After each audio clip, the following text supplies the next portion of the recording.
করি ঘটনায় যাবার আগে আমি কিছু ইনফরমেশন দিয়ে দেই। সবার মনোযোগ আকর্ষণ করছি। আমার নানু বাড়ি পাবনা জেলার ঈশ্বরদী থানার রূপপুর গ্রামে। বর্তমানে সবাই পারমাণবিক বিদ্যুৎ প্রকল্পের কারণে রূপপুরকে ভালোভাবেই চেনে। আমার আম্মুরা 6 বোন এবং 2 ভাই। নানু ভাই রেলওয়েতে জব করতেন, আর নানি ছিলেন অনেক ধার্মিক মানুষ। তিনি অনেক কঠোরভাবেই ছেলে মেয়েদের মানুষ করেছেন। মেয়েদের মধ্যে আম্মু 3 নাম্বার। একবার নানু বাড়িতে কাজের জন্য এলাকার এক রাজমিস্ত্রিকে ডাকা হয়। ছোটবেলা থেকেই আম্মুদের সবার পরিচিত ছিলেন তিনি। সবাই তাকে মান্নান ভাই বলে ডাকতেন। আমার মেজ খালা ছিলেন খালাদের ভেতরে সবচাইতে ভদ্র, এবং তিনি পড়ালেখাতেও ছিলেন তুখোর। এই মানুষটাই একদিন সেই রাজমিস্ত্রি মান্নানের সাথে বাড়ি থেকে পালিয়ে গেলেন।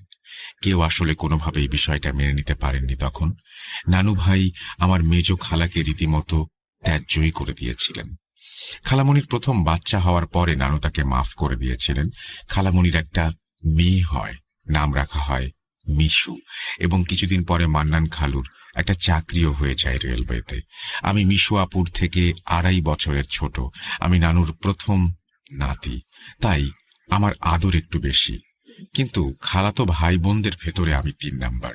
আমার বয়স যখন 7, তখন মেজ খালা আবার প্রেগনেন্ট হন। কিন্তু কন্ডিশন এতই খারাপ ছিল যে 7 মাসেই বাচ্চা সিজার করে বের করে নিয়ে আসতে হয়।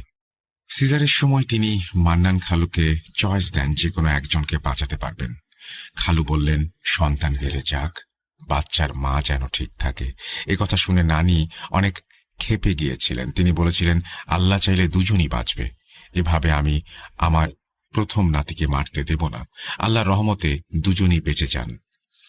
নার্স একটা তেলাওয়াত করে বাচ্চাকে এনে আমার আম্মুর কোলে দেন। সবাই খুশি ছিল। বাচ্চা অপুষ্টিতে জন্মানোর কারণে অনেক রোগা ছিল। যাই হোক, এভাবে যুদ্ধ করে প্রাণে বেঁচে যাওয়া ছেলেটার নাম দেয়া হলো হাসিব। হাসিবের সাথে আমার সম্পর্ক নিজের ভাইয়ের মতোই। এবার আসি আসল ঘটনায়। সাল 2016। আমি রাজশাহীতে বসে রিঅ্যাডমিশনের প্রিপারেশন নিচ্ছি। হঠাৎ আম্মু ফোন দিয়ে কান্না শুরু করে দিল। আমি বললাম, আম্মু কি হয়েছে, তুমি কাঁদছো কেন? আম্মু বলল, তোর মেজো খালা অ্যাক্সিডেন্ট করেছে, মনে হয় বাঁচবে না রে। আমি জিজ্ঞেস করলাম, কিভাবে হয়েছে আম্মু? আম্মু বলল, তোর খালা তার ভাসুরের ছেলের জন্য মেয়ে দেখতে ঈশ্বরদী গিয়েছিল। ফেরার পথে কিভাবে বাইক রাস্তায় স্লিপ করে পড়ে গেছে আল্লাহই জানে। আমি জিজ্ঞাসা করলাম, তারপর? আম্মু বলল, আখ বোঝাই ট্রাক্টর তোর খালার 2 পায়ের ওপর দিয়ে চলে গেছে, পায়ের কিচ্ছু আর নেই। এই বলে আম্মু ফোন রেখে দিল। পরে মামাকে ফোন দিয়ে শুনলাম খালামণিকে ঢাকা পঙ্গু হসপিটালে নেওয়া হয়েছে। সেদিনের মতো আমি ঘুমিয়ে যাই। সকালে ঘুম ভাঙে এক কাজিনের ফোন কলে। জিয়ন, খবর কিছু জানো? অ্যাম্বুলেন্স তো টাঙ্গাইলে অ্যাক্সিডেন্ট করেছে, কেউ হয়তো বেঁচে নেই। আমার মাথায় আকাশ ভেঙে পড়ল। আমার জানা মতে অ্যাম্বুলেন্সে বড় মামা, মেজো খালু, জামাল খালু এবং খালুর ছোট ভাইয়ের ওয়াইফ ছিল। আমি কোনোভাবেই কারো খোঁজ পাচ্ছিলাম না। আম্মু আমাকে ফোন দিয়ে বলল, বের হোস না, মহামারী শুরু হয়েছে ফ্যামিলিতে। সারাটা দিন অনেক টেনশনে কাটে আমার। কোনো খবর না পেয়ে আমি টাঙ্গাইলে এক বান্ধবী মিমকে ফোন দিয়ে সব ঘটনা বলি। ওখানে একই দিনে 2টা অ্যাক্সিডেন্ট হয়েছিল। মিম টাঙ্গাইল সদর হসপিটালে গিয়ে খুঁজে বের করে আমাকে সব জানায়। মিমের ফোন থেকে আমি খালামণির সাথে কথাও বলেছিলাম।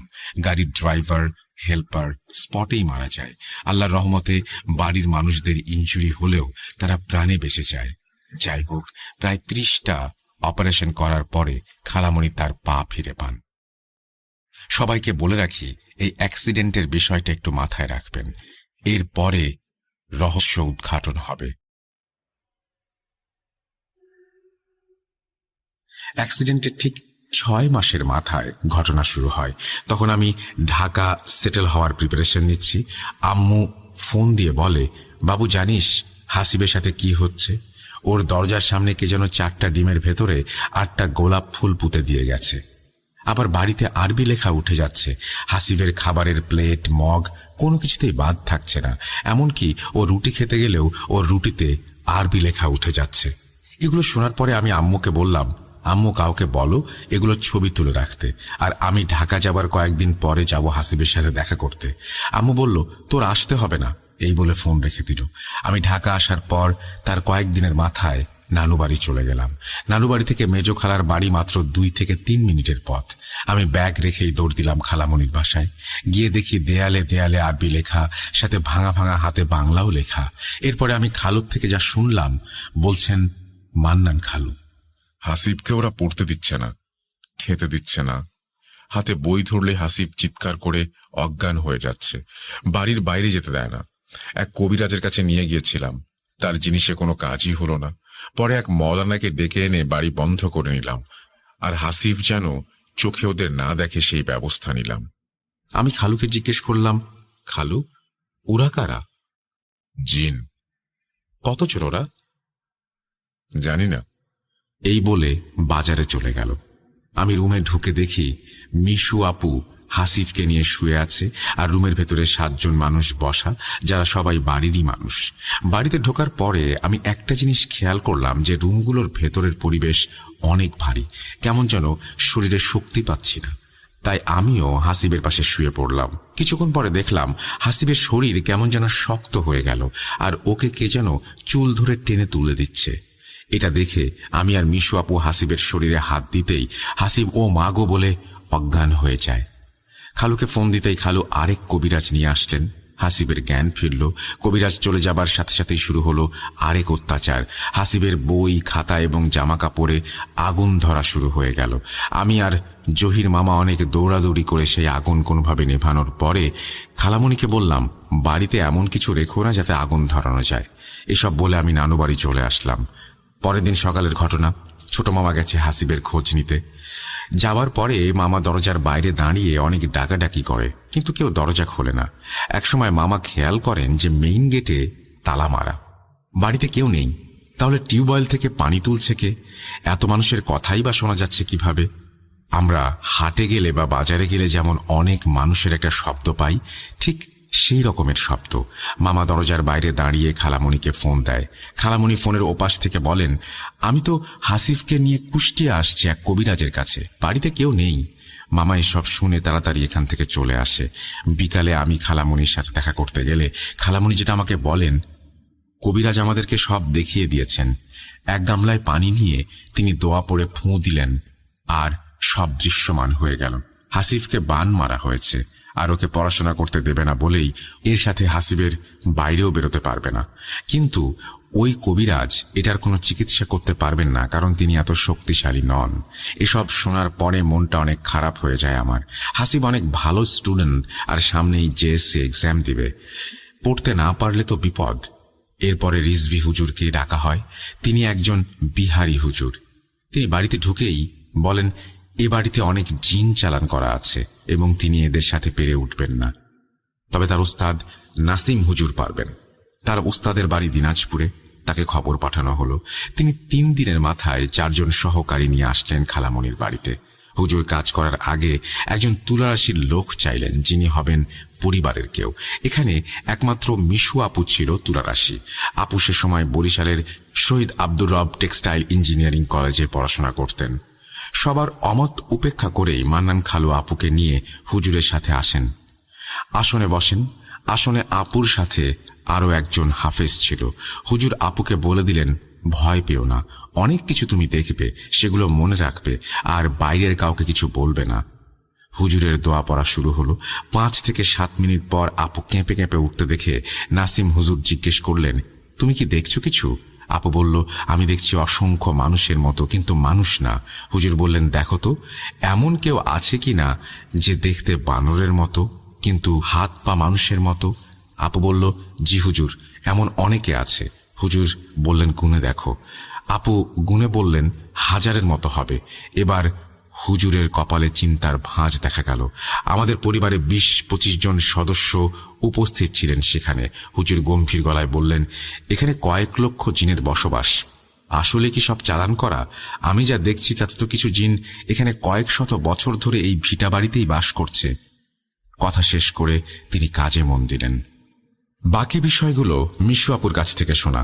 বলছেন মিশু আপু, আমাকে যখন আসনে বসানো হলো তখন আমি দেখলাম কোনো এক কালো শাড়ি পরিহিত মহিলা আমার প্রত্যেক চাচার বাড়ির নিচে 10টা করে তাবিজ পুঁতে দিচ্ছে। এরপর দেখলাম অসংখ্য মানুষের মতো শরীরের জন্তু বাড়ির চারপাশে ভর্তি। আমি দেখলাম হুজুর কি যেন একটা সুতা বের করলেন, সেটা আস্তে আস্তে শেকলে রূপ নিল এবং কয়েক হাজার জন্তুকে তিনি এই শেকল দিয়ে বেঁধে বোতলে ভরতে শুরু করলেন। আপুর কথা থামিয়ে দিয়ে আমি বললাম, আপু, আমরা শুধু বোতলটাই দেখেছি, আর কিছু দেখিনি। যাই হোক, এসব কাজ শেষ করে হুজুর একে একে খালুর প্রত্যেক ভাইয়ের বাড়ি গেলেন এবং একে একে প্রত্যেক বাড়ি থেকে 10টা করে তাবিজ তুললেন। তারপর তিনি আসলেন মান্নান খালুর বাড়িতে। বাড়ি থেকে সবাইকে বের করে দিয়ে তিনি সেখান থেকে 101টা তাবিজ তুলে পুড়িয়ে দেন।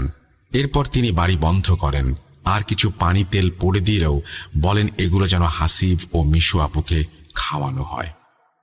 সেদিন রাত্রি যাপন করে হুজুর ট্রেনে করে দিনাজপুরের উদ্দেশ্যে রওনা দেন। এদিকে খালু তার সাইকেলে হাসিবকে নিয়ে রওনা দেন হাসিবের স্কুলের উদ্দেশ্যে। কিছুদূর যেতেই হাসিব সাইকেল থেকে পড়ে যায় এবং মাগো বাঁচাও বলে চিৎকার শুরু করে। দেখতে দেখতেই হাসিবের সাদা শার্ট লাল রক্তে ভিজে যায়। হাসিব অজ্ঞান হয়ে যায় মাটিতে। খালু তড়িঘড়ি করে হাসিবের শার্টটা খুলে দেখে সারা শরীরে চাকু দিয়ে কাটা। খালু ভালোভাবে খেয়াল করে দেখলেন চাকু দিয়ে কেটে কি যেন আরবিতে লেখা হয়েছে। হাসিবের শরীর থেকে রক্ত পড়া বন্ধ হচ্ছিল না। খালু হাসিবকে কোলে তুলে নিয়ে বাড়ির উদ্দেশ্যে রওনা দেন। এভাবে হাসিবকে দেখে মিশু আপু চিৎকার করে কান্না করতে করতে এসে হাসিবকে ধরে। হাসিবকে ধরার সাথে সাথেই মিশু আপু অজ্ঞান হয়ে যান। হাসিবকে খালু ঘাড়ে শুইয়ে আপুকে ঘরে নিয়ে যাওয়ার চেষ্টা করেন, কিন্তু কোনোভাবেই আপুকে ওঠানো যাচ্ছিল না। মনে হচ্ছিল আপুর ওজন 100 গুণ বেড়ে গেছে। 10 জন মানুষ ধরাধরি করেও অনেক কষ্টে আপুকে ঘরে নেওয়া হয়। অনেক সময় কেটে গেলেও মিশু আপু এবং হাসিব কারোরই জ্ঞান ফিরছিল না। খালু নাসিম হুজুরকে সবকিছু ফোন দিয়ে বললেন। নাসিম হুজুর বললেন, আমি ফিরে আসছি, আমাকে কিছুক্ষণ সময় দিন। কয়েক ঘন্টা পরে নাসিম হুজুর ফিরে আসলেন। এসেই প্রথমে তিনি 2 জনের জ্ঞান ফেরালেন। দেখতে দেখতে চোখের সামনেই হাসিবের গায়ের লেখাগুলো ভ্যানিশ হয়ে যায়। আমি প্রমাণস্বরূপ সবকিছু ছবি ও ভিডিও কালেক্ট করে রেখেছি যেন ভূত FM বা ভূত.com শেয়ার করতে পারি। যাই হোক, এরপর হুজুর খালুকে বললেন, শয়তানটা এবার আপন মেয়ের ওপরেও জিন চালান করে রেখেছে, ওকে আপনি বরিশাল পাঠিয়ে দিন, আর আমি মিশুকে প্রোটেকশন দেওয়ার জন্য 2 জন জিন দিয়ে দিচ্ছি। মিশু যেন ভয় না পায়। পরের দিন আপুকে বরিশাল পাঠিয়ে দেয়া হয়। এদিকে হুজুর এবার যুদ্ধ ঘোষণা করে দিলেন জিনদের বিরুদ্ধে। তিনি হুঙ্কার দিয়েই বললেন, তোরা যাবি নয়তো মরবি। এই বলে তিনি কাজ শুরু করেন। আমরা শুধু তীব্র পোড়া গন্ধ পাচ্ছিলাম আর পোড়া শব্দ পাচ্ছিলাম। এভাবে চলছে ঘন্টার পর ঘন্টা। হুজুর তার কাজ করেই চলেছেন। এক সময় আমার নানু ভাই বলে উঠলেন, হুজুর, আপনার শরীর তো ভালো মনে হচ্ছে না, একটু রেস্ট নেন। হুজুর কোনো উত্তর দিলেন না। একটু পরে হুজুরের চোখ উল্টে তিনি মাটিতে পড়ে গেলেন। আমরা ধরাধরি করে তাকে বসিয়ে পানি খাওয়ালাম। তার নাক দিয়ে রক্ত আসতে শুরু করলো। আমরা একটু ভয় পেয়ে গেলাম। সবাই বলেন, হুজুর অনেক করেছেন, এখন একটু রেস্ট নিন। এই বলে তারা তাকে একটা ফাঁকা রুমে থাকতে দেন। কিছুক্ষণ পরে আর হুজুরকে পাওয়া যায় না। পরের দিন হুজুরের ফোন আসে খালুর ফোনে। হুজুর বলেন তার জিনেরা তাকে বাঁচিয়ে নিয়ে গেছে এবং তিনি বলেন, আপনার ছেলের চিকিৎসার জন্য নেয়া অর্থ আমি রেখে এসেছি, আমি পারলাম না, মাফ করে দিয়েন। কয়েক মাস পরে নাসিম হুজুর অস্বাভাবিকভাবে মারা যান। এদিকে হাসিবের উপরে চলতে থাকে জিনদের অত্যাচার। খালামণি বাড়িতে সবসময় দেখতেন ছায়ামূর্তিরা ঘুরে বেড়াচ্ছে। এগুলোর ভয় লাগতো না তার। ছেলে শেষ হয়ে যাচ্ছে দিনে দিনে, কোনো মার ভয় ডর থাকে না এ সময়। হাসিবের শরীরে যে টাইপের লেখা উঠত তা এরকম, কোরআন যদি বুকের ওপরে রাখা হয় তাহলে যেরকম একটা ছবি, এরকম টাইপের মাঝে মাঝে ছবি ভেসে উঠত। যদি কোনো হিন্দু তান্ত্রিকের চিকিৎসা করতে আসতো তাহলে ছবি অনেক সময় অন্যরকম হয়ে যেত। দেশের মধ্যে সাঁওতাল উপজাতির কালো জাদুর দক্ষতা অনেক, তাই আমরা সাঁওতালদেরকেও নিয়ে যাই বাড়িতে। তারা তখন হাসিবের বুকে একটা ক্রস দেখতে পায়। এভাবেই কোনো কাজ হচ্ছিল না। খালু বললেন, সবই তো চেষ্টা করলাম, এবার একজন খ্রিস্টিয়ান কবিরাজকে ডাকি। তিনিও আসলেন, তার কেরামতি দেখালেন। এবার হাসিবের সারা শরীরে অনেক লেখা উঠল। আমি যেহেতু তাবিজের বই পড়েছিলাম তাই আমি কিছু জিনিস বুঝলাম যে এগুলো নর্মাল লেখা না, এগুলো প্রাচীন মিশরীয় কুফরি কালামের নকশা। কবিরাজ হার মেনে নিলেন। এভাবে 6 মাস কেটে গেল। হাসিবের অবস্থার অবনতি শুরু হলো। একদিন খালু এক কবিরাজের সন্ধান পান। ভেড়া মারা তার বাড়ি। তাকে নিয়ে আসার পরে তিনি বলেন, আপনাদের বাড়ির পেছনের বাগানে কাফনের কাপড় পোতা আছে। এটা এক জায়গা থেকে আরেক জায়গায় মুভ করে। এটা যদি আমি তুলি তাহলে আপনার ছেলে হয়তো সুস্থ হবে, কিন্তু আমি মারা যাব। এই বলে কবিরাজ চলে গেলেন। এদিকে দেয়ালে জিনেরা লিখে দিয়ে গেল, কাকে আনবি নিয়ে আয়, আমরা দলে দলে আসব, কোনোভাবেই আমাদেরকে হারাতে পারবি না। 14 এপ্রিল 2017 খালু ঢাকার এক মওলানার সন্ধানে আসেন হাসিবকে নিয়ে। মওলানার বাড়িতে যাওয়ার পরে তিনি দেখেন সেখানে স্যুট বুট পরা একজন মধ্যবয়সী ভদ্রলোক বসে আছেন আর বই পড়ছেন। খালু সালাম দিলে তিনি সালামের উত্তর নিয়ে নিজের পরিচয় বলেন তিনি একজন স্বনামধন্য ইউনিভার্সিটির টিচার। খালু জিজ্ঞাসা করেন, আপনি কবিরাজ? ভদ্রলোক উত্তর দেন, আল্লাহ কখন কাকে কি বানিয়ে দেয় কেউ কি বলতে পারে? এরপর তিনি খালুকে রীতিমতো তুই তুকারি করে বলেন, তুই যে বাড়ি করেছিলি তুই জানিস না তোর নানার কবর আছে ওখানে? কবর নষ্ট করে বাড়ি করেছিস কোন সাহসে? এখন 3 পুরুষ পার হয় নাই, তোর নানা অনেক ভালো মানুষ ছিল এবং তার অনেক বন্ধু জিন ছিল যারা তোর নানার কবর জিয়ারত করতে আসতো। তোর বাড়ি করা দেখে তারা অনেক ক্ষুব্ধ হয় এবং তোর বউকে মারার জন্য অ্যাক্সিডেন্টটা ঘটায়। তোর বউ বেঁচে গিয়েছিল বলে টাঙ্গাইলে আবারও অ্যাম্বুলেন্স অ্যাক্সিডেন্ট করে। ভাগ্য এবারও ভালো যে তোরা কেউ মরিসনি। খালুর চোখ কপালে উঠে যায় তার কথা শুনে। এরপর তিনি খালুকে বলেন, শোন মান্নান, তুই যে তাবিজ করে মেয়ে ভাগিয়ে বিয়ে করেছিস এটাও কিন্তু আমি জানি। এখনো সময় আছে, ভালো হয়ে যা, নয়তো তোর ছেলে মরবে। খালু তার কাছে আকুতি করে জিজ্ঞেস করেন, ভাই এখন আমি কি করব? ভদ্রলোক বলেন, বাড়ি ভাঙবি, ভেঙে কবর সাজিয়ে দিবি। কবর খালু তার কথা মতো ভেঙে ফেলার চিন্তা করেন, কিন্তু হাসিফকে যে কালো জাদু করা হয়েছে এটাও তো প্রমাণিত। সবাই কনফিউজড হয়ে যান। লজিক্যালি 2 দিক থেকেই ঠিক, কিন্তু দুদিকের কানেকশন কোনোভাবেই পাওয়া যাচ্ছিল না। আমি এসব নিয়ে ঘাটাঘাটি আগে থেকেই করতাম। আমি অনেক চিন্তা করেও কোনো সুরাহা করতে পারলাম না। ইতোমধ্যে সেই ভেড়ামারা থেকে যে কবিরাজ এসেছিল, সে বাগানের নিচে কাফনের কাপড় আছে যেটা তুলতে পারলে হয়তো হাসিব সুস্থ হবে। সেই কবিরাজ বাড়িতে এসে খালুকে বললেন, আমি কাজ শিখে এসেছি, এবার আমি কাজ করব। তিনি কি যেন পরে ফু দেন মাটিতে, আর চোখের সামনেই কাফনের কাপড়ের একটা পুটলি উঠে আসে। পুটলি খোলার পরে ওর ভেতর থেকে একটা মাটির পুতুল, 25টা সূচ, কয়েকটা রঙের সুতো, 1000 খানেক তাবিজ এবং কিছু কাগজ। আমি সবকিছুর ফটো আর ভিডিও নিয়ে ব্যস্ত ছিলাম। কবিরাজ কাজ করে চলে গেলেন, তাও হাসিব সুস্থ হলো না। খালু এবার চিন্তা করলেন তিনি বাড়ি ভেঙে ফেলবেন এবং বাগানের জায়গায় নতুন করে বাড়ি করবেন। যা ভাবা সেই কাজ। বাড়ি ভাঙলেন খালু। তারপরও হাসিব অসুস্থ। কিভাবে কি করবেন তিনি বুঝতে পারছিলেন না। একদিন এক প্রবীণ হুজুর হাসিফকে দেখতে আসেন। তিনি খালামণিকে কিছু আমল শিখিয়ে দিয়ে যান এবং বলেন এগুলো হাসিব যেন নিয়মিত করে। এভাবেই চলতে থাকে হাসিবের দিন। একদিন হাসিব অজ্ঞান হয়েছিল, খালামণি পাশে বসে কোরআন পড়ছিল। হঠাৎ কেউ একজন অনেক ভারী একটা গলায় খালামণিকে সালাম দেন। বাড়িতে কেউ নেই তখন। খালামণি সালামের উত্তর নিয়ে বললেন, কে? উত্তরে সেই ভারী গলাটি বলল, আমার নাম বলা যাবে না, কিন্তু আমি একজন জিন। আমি হাফেজ। তোর ছেলেকে দেখে আমার অনেক কষ্ট হয়। তোরা ভালো না হলেও তোর ছেলে অনেক ভালো। কথা দিচ্ছি আমি তোর ছেলেকে বাঁচাবো। আমি চিঠি লিখে তোকে যা করতে বলবো তুই তাই করবি। এই বলে চুপ হয়ে যায়। একটু পর হাসিবের জ্ঞান ফিরে আসে। সব আস্তে আস্তে স্বাভাবিক হতে থাকে। আর চিঠিতে খালামণিকে বলে যায়, আমরা রইলাম, হাসিবের ক্ষতি করব না, কিন্তু হাসিবের মতের বিরুদ্ধে যেন কিছু করা না হয়। সাল 2018। আমি ঢাকায়। ফোনে সকল প্রমাণ নিয়ে আমি ভূত এফএমে ঘটনা পাঠানোর প্রস্তুতি নিচ্ছিলাম। একদিন ভার্সিটি যাবার সময় আমার ফোনটা হারিয়ে যায়। খুব মন খারাপ ছিল। মিশু আপুকে ফোন দিয়ে বললাম, আপু তোর কাছে সব ছবি আর ভিডিও আছে, আমাকে একটু মেইল করবি? আপু বলল, ভাই সবকিছু নষ্ট হয়ে গেছে, মেমোরি কার্ডটা কাজ করছে না। আমাদের যার যার কাছে প্রমাণ ছিল সব প্রমাণ একদিনেই নষ্ট হয়ে যায়। গুগল ড্রাইভেও আমি কিছু খুঁজে পাচ্ছিলাম না, সবকিছু ভ্যানিশ। সেবারের মতো আর মেইল করতে পারলাম না। আমি ভাবছিলাম হয়তো এখানেই শেষ, কিন্তু শেষ হলো না। আমি যখন ইমেইল লিখছিলাম তখন বাসায় কেউ ছিল না। বাইরে বৃষ্টি হচ্ছিল। বারান্দায় বসে আমি ইমেল লেখার সময় লক্ষ্য করলাম কিছু একটা আছে আমার পাশে। রুমের ভেতরে তাকাতেই একটু ভয় পেয়ে গেলাম। একটা ছায়ার মতন বাম পাশ থেকে ডান পাশে সরে গেল। বাসায় আমি ব্যতীত আর কেউ নেই তা আমার মনে হচ্ছিল। অজানা এক ভয় আমাকে পেয়ে বসে। সময়টা দুপুর 2:30। এরপর আমি 1 মাস পার হয়ে গেলেও ইমেল যতবার লেখা শুরু করি ঠিক ততবারই ওই ছায়া আমাকে আমার আশেপাশে থাকে। আমি ঘুরতে দেখি। কেমন যেন অনীহা চলে আসে লেখার ওপর। একবার ভেবেছি ভয়েস রেকর্ড করে পাঠাই, কিন্তু রাসেল ভাইয়ের কণ্ঠে স্টোরি শোনার একটা আলাদা তৃপ্তি। লেখার সময় আমি অনেক স্কিপ করেছিলাম ইচ্ছা করেই। ভেবেছিলাম স্টোরিকে 2টি ইমেইলে ভাগ করব, কিন্তু এখনকার পরিস্থিতি দেখে মনে হচ্ছে কিছু একটা ইমেল লিখে পাঠাতে পারলে ভালো হতো। আবারও শুরু করছি। একবার এক কবিরাজ এলেন বাড়িতে। এসে বললেন আমি কাজ করতে পারবো, কিন্তু হাসিফকে নদী পার করে যত দূরে পারবেন নিয়ে চলে যাবেন।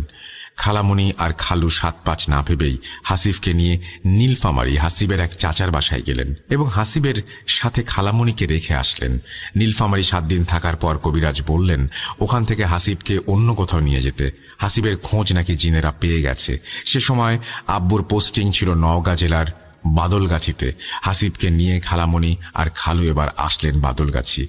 সে সময় আমি ঢাকায় ছিলাম। রমজান মাসের ছুটি হওয়ায় আমি বাসায় চলে গেলাম।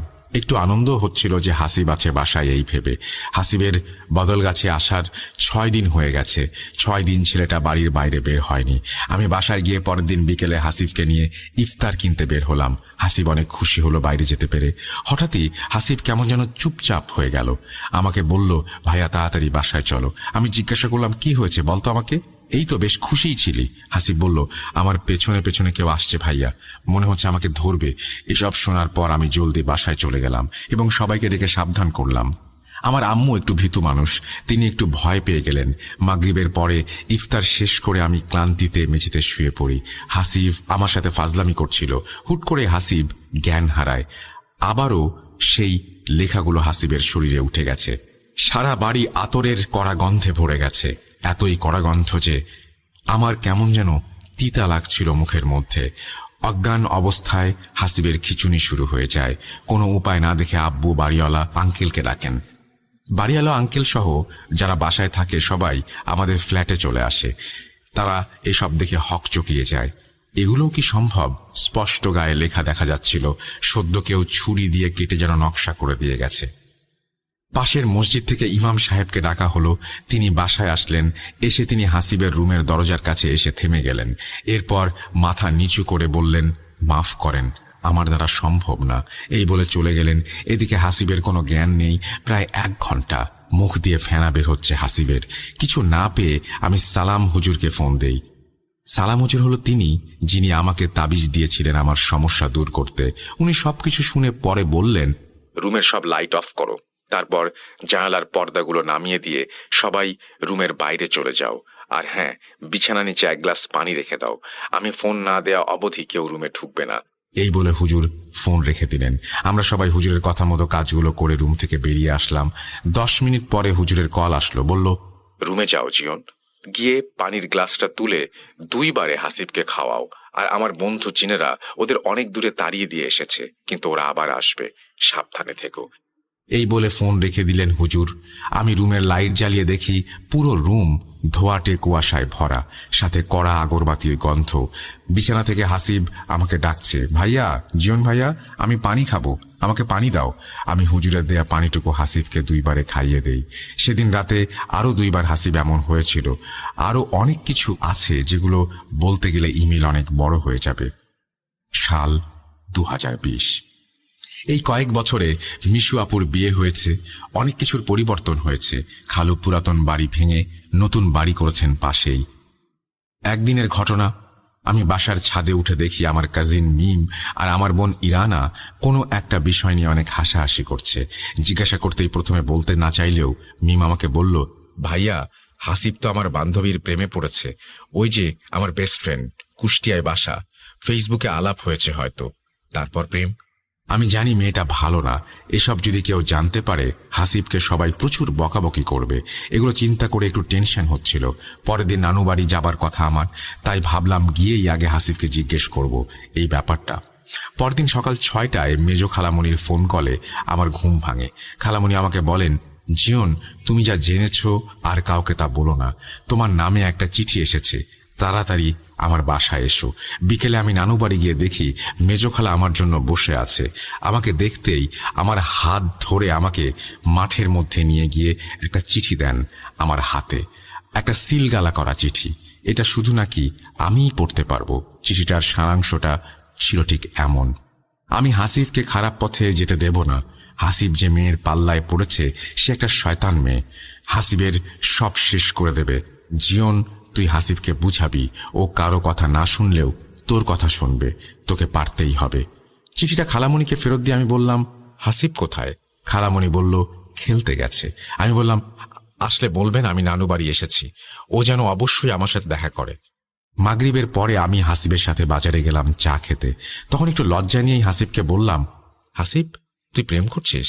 মেয়েটা ভালো না, বিপদে পড়ার আগে সরে আয় হাসিব। হাসিব আমার দিকে অবাকভাবে তাকিয়ে বলল, তুমি কিভাবে জানলে? আমি যেভাবে জানলাম সেটা তোর জানতে হবে না, শুধু এইটুকু মাথায় রাখ, তোর সামনে বিপদ আছে, সরে আয় ওসব থেকে। সেদিন রাতে আমি হাসিবের সাথেই ছিলাম। এরই মধ্যে করোনা শুরু হয়ে গেল দেশে। লকডাউনে আটকে গেলাম নানু বাড়ি। কয়েকদিন পরে মেজ খালা আমাকে ডেকে বলল, হাসিব স্বপ্নে কি দেখেছে জিজ্ঞেস করো, তোমার নামে আবারও চিঠি এসেছে, শুধু তোমাকেই জানতে হবে, আর কেউ জানবে না। আমি হাসিবকে নিয়ে মাঠের মধ্যে দাঁড়িয়ে বললাম, হাসিব, তোর স্বপ্নের কথা আমাকে বল, আমাকে জানতে হবে। বলছে হাসিব। আমি ঘুমানোর একটু পরেই রুমের পরিবেশটা অনেক ঠান্ডা হয়ে যায়। আমি অনুভব করছিলাম। তারপর কিছু জিনিস আমি দেখি। একজন হুজুরের মতো লম্বা মানুষ আমাকে বলছে, হাসিব, আমি চাই না তুমি খারাপ কিছু করো। তোমাকে আমি আলেম বানাতে চাই, তোমাকে দিয়ে খারাপ কাজ করাতে চাই জিনেরা। একবার ওদের ফাঁদে পা দিলে আবারও অনেক কষ্ট সহ্য করতে হবে তোমায়। তুমি পুরাতন বাড়িতে জিয়নকে নিয়ে যাও, তাহলে সব বুঝে যাবে। হাসিবের কথা শুনে আমি একটু চিন্তায় পড়ে যাই। এইভাবে আমি জড়িয়ে যাব ভাবিনি কখনো। আমি আর হাসিব ওদের পুরাতন বাড়িতে গেলাম। ভাঙা দেয়ালে অনেক আরবি লেখা উঠে গেছে। ভাঙা ভাঙা বাংলায় একটা লেখা দেখে আমি চমকে উঠলাম। ওখানে লেখা, আমরা আসছি, তোরা তৈরি থাক। আমি হাসিবকে বললাম, বুঝেছিস এবার, নাকি সব বুঝিয়ে বলতে হবে তোকে? হাসিব মাথা নিচু করে বলল, ভাইয়া, আমি বুঝতে পেরেছি। অনেকে কনফিউজড হতে পারেন, এর জট খুলবে পরে, সবুর করুন। সাল 2022। আমি ফাইনাল পরীক্ষা শেষ করে ভার্সিটিকে এক প্রকার বিদায় জানিয়েই রিল্যাক্স সময় পার করছিলাম ঢাকায়। ঢাকাতে আমার কয়েক ফ্রেন্ড মিলে মিরপুর 11 এভিনিউ 5-এর একটা বাসায় থাকি। বাসাতে 3টা রুম, 2 রুমের সাথে 2টা বারান্দা। আমি বারান্দায় বসে ফোনে গেম খেলছিলাম। এরই মধ্যে আম্মুর ফোন আসলো। হ্যালো আম্মু। জিয়ন, তোকে বলা হয়নি, তোর পরীক্ষার জন্য সবাই বারণ করেছিল যেন তোকে কিছু বলা না হয়। কি হয়েছে আম্মু? হাসিবের তো আবারও শুরু হয়েছে, আগের থেকেও ভয়াবহ। কিছু খেতে দিচ্ছে না, খাবার মুখে দিলে অজ্ঞান হয়ে যাচ্ছে। 5 দিন ধরে কিছু খায় না, শুধু পানির ওপর জীবিত। কবে থেকে আম্মু? এপ্রিল মাস থেকে। এই বলে আম্মু ফোন রেখে দিল। আমি পরের দিনই চলে গেলাম নানু বাড়ি। প্রচন্ড গরম আর রমজান মাস। আমি বাস থেকে নেমে রূপপুর মোড় থেকে একটা রিক্সা নিয়ে রওনা হই নানু বাড়িতে। রিক্সা থেকে নেমেই দেখি হাসিব পাঞ্জাবি পরে কই যেন যাচ্ছে। আমি ডাক দিতে একটা শুকনো মুখে হাসি দিয়ে হাসিব আমার কাছে আসলো। কোথায় যাচ্ছিস? আমি ছোট ছোট ছেলে পেলেদেরকে আরবি পড়াই মসজিদে। আজকে ওরা একসাথে ইফতার করবে, তাই মসজিদে যাচ্ছি। ঠিক আছে, তুই যা, আমি ইফতার করে তোর বাসায় আসছি। এই বলে দুইজন দুই দিকে হাঁটা দিলাম। মাগরিবের পরে হাসিবের সাথে কথা বলতে ওর বাসায় গেলাম। খালামণি আমাকে দেখে একটা চিঠি বের করে দিল। এবার প্রমাণ রাখার উদ্দেশ্যে ছবি তুলে রাখলাম। আমি হাসিবের রুমে ঢুকে একটু অস্বস্তি বোধ করছিলাম। কেমন যেন গুমোট হয়ে আছে, একেবারে সাইলেন্ট চারিদিকে। হাসিব যেন বিছানার সাথে মিশে গেছে। আমি ওকে খাওয়ানোর চেষ্টা করছিলাম। হুট করেই আমার চোখের সামনে অজ্ঞান হয়ে গেল হাসিব। গায়ে এবার কেটে লেখা না, কি যেন দিয়ে লেখা। আমি খালামণিকে জোরে ডাক দিলাম। খালামণি এসে হাসিবকে পানি পড়া ছিটিয়ে জ্ঞান ফেরালো। হাসিবের অনেক কষ্ট হচ্ছিল। আমি সেদিন রাত 10টা অবধি ছিলাম ওর পাশে। এরপর চলে আসলাম নানু বাড়ি। সেদিন রাতে হাসিব তার মা বাবাকে মেরে ফেলবে বলে চিৎকার করতে থাকে এবং ছুরি নিয়ে তাড়া করতে থাকে। নিজেও নাকি মরে যাবে এসব বলতে বলতে অজ্ঞান হয়ে যায়। সকালে হাসিবকে দেখতে গিয়ে দেখি বাসার বাইরে তালা ঝুলছে। আমি খালামণিকে ফোন দিয়ে জিজ্ঞাসা করতেই বলল তারা বিকেলে আসবে। বিকেলে এসে দেখি হাসিব বিছানায় শুয়ে আছে। খালামণির কাছে জিজ্ঞাসা করে জানতে পারলাম খালামণি হাসিবকে নিয়ে এক মুফতি সাহেবের কাছে গিয়েছিলেন। তিনি অনেক বয়স্ক, 110 বছর বয়স ওনার। উনি হাসিবকে দোয়া পড়ে ফু দিয়ে অনেক খাবার খাইয়ে দিয়েছেন আর বলেছেন এই কাজটা আমি যদি না পারি কেউ পারবে না। এই বলে তিনি তার ফোন নাম্বার খালামণিকে দিয়েছেন, বলেন পরে যোগাযোগ করতে। তিনি মূলত পাবনায় এসেছিলেন একটা ওয়াজ মাহফিলে কথা বলার জন্য, তাই বেশি সময় দিতে পারেননি।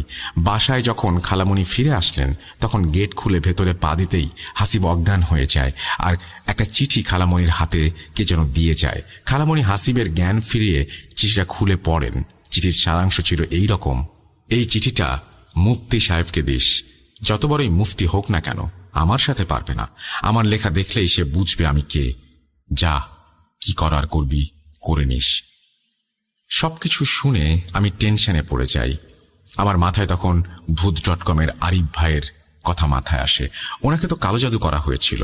আমি অনেক চেষ্টা করে আরিফ ভাইয়ের সাথে যোগাযোগ করি। সবকিছু শুনে আরিফ ভাই আমাকে বলেন, ভাই আমি তো কয়েকজনের কাছ থেকে ট্রিটমেন্ট নিয়েছি, আপনিও চাইলে এই কাজটা করতে পারেন। আমি আরিফ ভাইকে কিছু চিঠির ছবি দেই।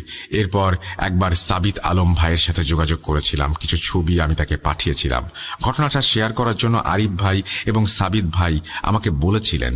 তখন এমন অবস্থা ছিল যে মাথা কাজ করছিল না। একদিন আমি বসে চিঠিগুলো পড়ছিলাম। একটা জিনিস বেশ বুঝলাম, জিনেরা চায় হাসিবকে বিয়ে দিতে, কিন্তু হাসিব তো ছোট, এবার এইচএসসি পরীক্ষা দেবে, ওকে কিভাবে বিয়ে দেব আমরা। এদিকে হাসিবের অবস্থা না খেয়ে না দিয়ে এমন খারাপ হচ্ছিল যে উঠে দাঁড়ানোর মতো শক্তি থাকতো না শরীরে। অবস্থা বেগতিক দেখে খালামণি হাসিবকে হাসিবের কাজিনের বাসায় নিয়ে যান ভেড়ামারায়। এবার শুরু হয় সমস্যা আমার সাথে। আমি যে রুমে থাকি নানু বাড়ি গেলে সেটা একেবারে বাইরের রুম, অনেকটাই সেপারেট একটা রুম বলা যায়। বড় মামার বেডরুম পার হলেই অনেক লম্বা জায়গা জুড়ে ডাইনিং স্পেস, সাথে একটা বড় ড্রয়িং রুম, তার পাশেই ওই রুমটায় আমি থাকি। একদিন রাতে শুয়ে আছি আমি, রাত 12টা, সেহরি করতে ওঠার আগে আমার ঘুমটা ভেঙে যায়। প্রচণ্ড গরমে আমি শরীর গা একেবারে ভিজে গিয়েছে ঘামে। সিলিংয়ে তাকিয়ে দেখি ফ্যান অফ, কিন্তু ডিম লাইট জ্বলছে। আমার স্পষ্ট মনে আছে আমি ফ্যান অন করে ঘুমিয়েছি। ভাবলাম কোনো কাজিন হয়তো মজা করে ফ্যান অফ করে দিয়েছে। দরজাও লক করি নাই। ঘুমিয়ে গেলে সেহরির জন্য ডাকলে যদি শুনতে না পাই সেজন্য। আমি উঠে গিয়ে ফ্যান আবারও সুইচ অন করে দিলাম। শুয়ে আছি ফ্যানের দিকে তাকিয়ে। কিছুক্ষণ পর দেখি ডিম লাইটের আলোটা কাঁপছে, আর দেখতে দেখতেই ফ্যানটা অফ হয়ে গেল। আমি তো তাকিয়েই আছি, রুমে কেউ ঢোকেনি। তাহলে আমি ভয় পেয়ে গেলাম। এরপর লাইট জ্বালিয়ে বসে রইলাম সেহরির আগ পর্যন্ত। এই ঘটনা আমি কাউকে বলিনি, বললে সবাই টেনশন করবে। পরের দিন রাতে আবারও শুয়ে আছি, হঠাৎ দরজায় 2টা টোকা, আঙুল বাঁকা করে টোকা দিলে যেমন হয় তেমন।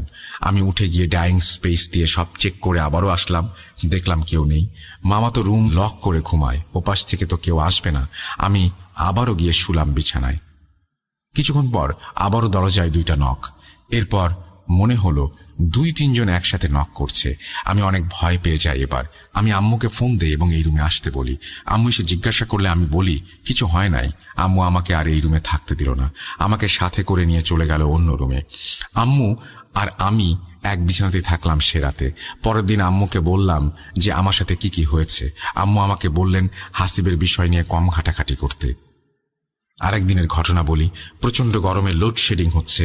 আমার ফ্রেন্ড সাইমা আমাকে ফোন দিয়ে হাসিবের অবস্থা জানতে চাচ্ছিল। আমি কথা বলতে বলতে বাসার ছাদে চলে গেছি।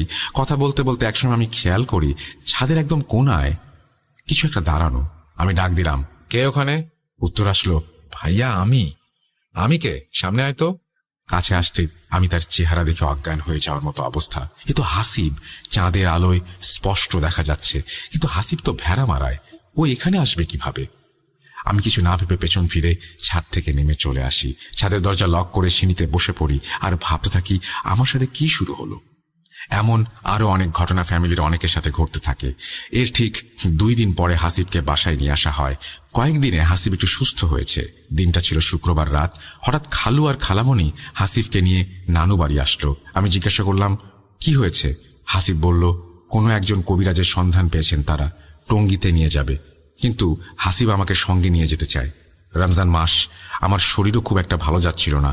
তারপরেও হাসিবের কথা চিন্তা করে আমি রাজি হয়ে গেলাম। আমরা অনেক আগেই ঈশ্বরদী স্টেশন থেকে রাতের ট্রেন ধরে রওনা দেই। ট্রেন লেট থাকায় প্ল্যাটফর্মে 2 ভাই ঘোরাঘুরি করছিলাম। 12টা বাজতেই ভূত.com শুরু হলো। আমি আর হাসিব ভূত.com শুনছিলাম। রাত 1:45 ট্রেন আসলো। যথারীতি ট্রেনে উঠে বসলাম, কিন্তু ঘুম সে রাতে আর হলো না। সকাল 7:30 ট্রেন টঙ্গী স্টেশনে পৌঁছায়। ওখান থেকে আমরা শহরের ভেতরে যাবার জন্য রওনা হলাম। 8টার দিকে একটা জায়গায় আমরা নামলাম, কোন একটা মার্কেট। তখনও দোকানপাট খোলেনি ঠিক মতো। এরই মধ্যে একজন যুবক আসলেন এবং খালুকে ইশারা করে তার পেছন পেছন যেতে বললেন। প্রথমে ভেবেছিলাম ইনি হয়তো কবিরাজ। কয়েক মিনিট হাঁটার পর আমরা অবশেষে তার বাড়ি পৌঁছালাম। যুবক বললেন, বসুন আপনারা, মুফতি সাহেব রোগী দেখছেন, আমি ওনার ড্রাইভার, এই বলে চলে গেলেন।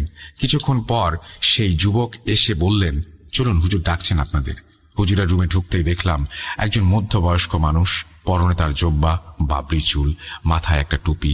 তার চেহারাটা আমার পরিচিত, খুবই পরিচিত, কোথায় যেন দেখেছি। আমি তখন আরো ভালোভাবে লক্ষ্য করলাম কিছুক্ষণ। তার ভয়েস শোনার পর আমি তাকে প্রশ্ন করলাম, হুজুর, আপনি মীর মুফতি মোজাম্মেল হোসেন সাইফি না? তিনি একটু মৃদু হেসে বললেন, হ্যাঁ। আমি তখন একটু খুশি হয়ে বললাম, হুজুর, আপনার জিন সম্পর্কিত বয়ানগুলো আমি শুনেছি ইউটিউবে।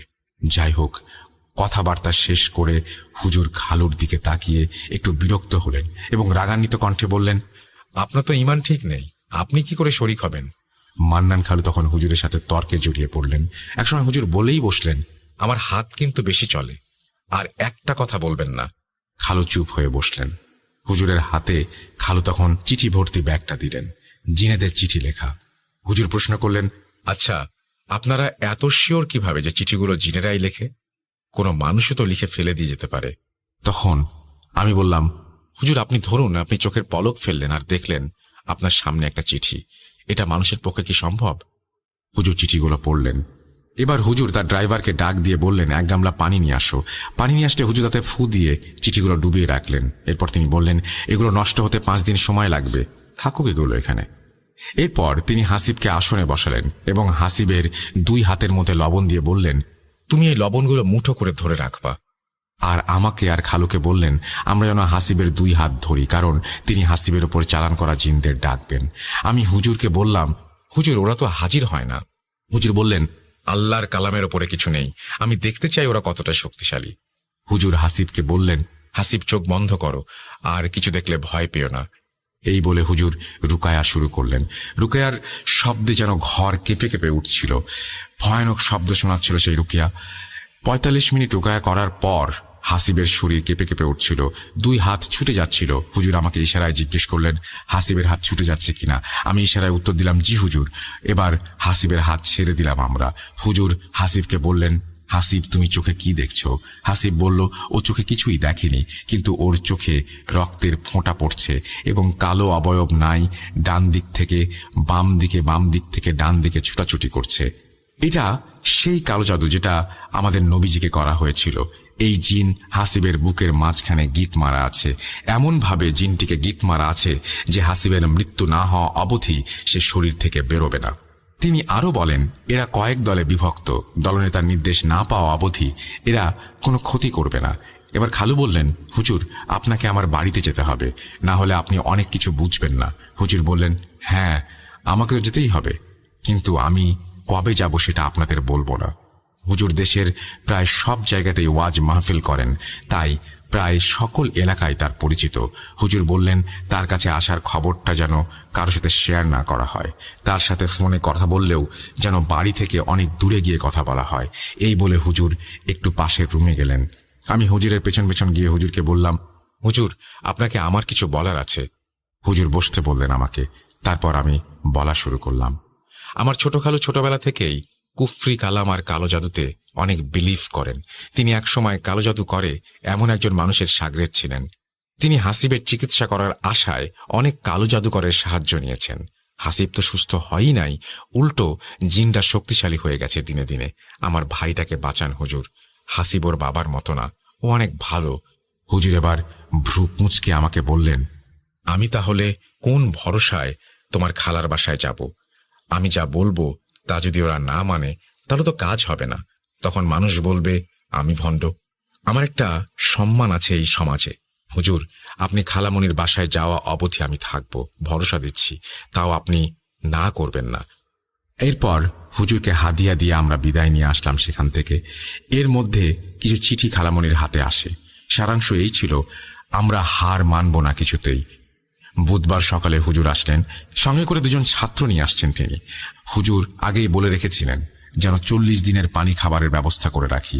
ওই পানি হুজুর 1000 আয়াত পড়ে ফু দিয়ে যাবেন এবং ওই পানি হাসিবের সব কাজে ব্যবহার করতে হবে। অন্য কোনো পানি ধরা নিষেধ। বাসায় ঢুকে হুজুর বললেন, মহিলা মানুষদের আপাতত বাড়ির বাইরে যেতে বলুন। আমি থাকা অবস্থায় কোনো মহিলা যেন না ঢোকে বাড়িতে। শুধুমাত্র আমাকে আর খালুকে থাকতে বললেন হাসিবের সাথে। সবাই চলে গেল। আমাদের বললেন আমার সাথে দোয়া পড়েন সবাই। তিনি জোরে জোরে দোয়া পড়ছিলেন এবং তার বাংলা অর্থও বলে দিচ্ছিলেন। আমরা তাকে অনুসরণ করছিলাম। তিনি ঘুরে ঘুরে বাড়ির সকল দরজায় দোয়া পড়ে ফু দিলেন। দোয়া পড়তে পড়তে খেয়াল করলেন ওয়ার্ড্রপের গায়ে আরবি লেখা উঠে গেছে। তিনি লেখাটা পড়ে বললেন, এটা মোহাব্বত জিন, এ আপনার ছেলেকে অনেক ভালোবাসে। এরপর হুজুর হাসিবকে একটা রুমে বসালেন এবং খালুকে জিজ্ঞেস করলেন, আপনার বাড়িতে তো জিনের বসবাস কিভাবে? এতগুলো জিন কেউ চালান করেনি। চালান করা জিনও আছে, কিন্তু এখানে তো অনেক রকমের জিন আছে। কেউ আপনাদের দ্বারা আঘাতপ্রাপ্ত, কারো আবার অনেক রাগ আপনাদের ওপরে, কেউ আপনার ছেলেকে এদের হাত থেকে বাঁচানোর চেষ্টা করছে। বিষয়গুলো অনেক কমপ্লিকেটেড। আচ্ছা, আপনাদের দ্বারা কি কোনো কালো সাপ মারা হয়েছিল? একটু মনে করে বলুন তো। খালু এবার বললেন, প্রায় 5-7 বছর আগে রোজার ঈদের দিনে একটা কালো সাপ উঠেছিল খালুর গায়ে। খালুর এক ভাই এই সাপটা মেরেছিল। এই সাপ মারার ঠিক 6 মাসের মাথায় খালুর সেই ভাই মারা যায়। এগুলো শোনার পরে হুজুর বললেন, শুনুন, যদি কোনো সাপ এমন দেখেন তাহলে তাকে 3 বার বলবেন, তুমি জিন হও যদি, তাহলে তুমি চলে যাও। এরপর যদি না যায় তাহলে মারতে পারেন। যাই হোক, এরপর হুজুর ও তার ছাত্ররা হাসিবকে নিয়ে বসে রুকায়া শুরু করেন।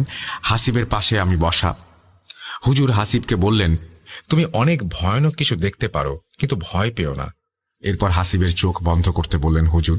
তারপর হাসিবের ওপরে হুজুর হাত রেখে রুকায়া করা শুরু করলেন। রুকায়া চলাকালীন সময়ে আমার চোখ শুধু বাইরের গাছের দিকে যাচ্ছিল। কোথাও যদি কোনো কিছুর উপস্থিতি থাকে তাহলে আমি বুঝতে পারি। আমার মনে হচ্ছিল গাছ থেকে কেউ আমাদের দেখছে। রুকায়া করেই চলেছেন হুজুর। এদিকে হাসিবের সারা শরীরে আরবি লেখা উঠে গেছে। হুজুর আবার রুকায়া থামিয়ে ওই লেখাগুলোর উপরে থুতু দিলেন।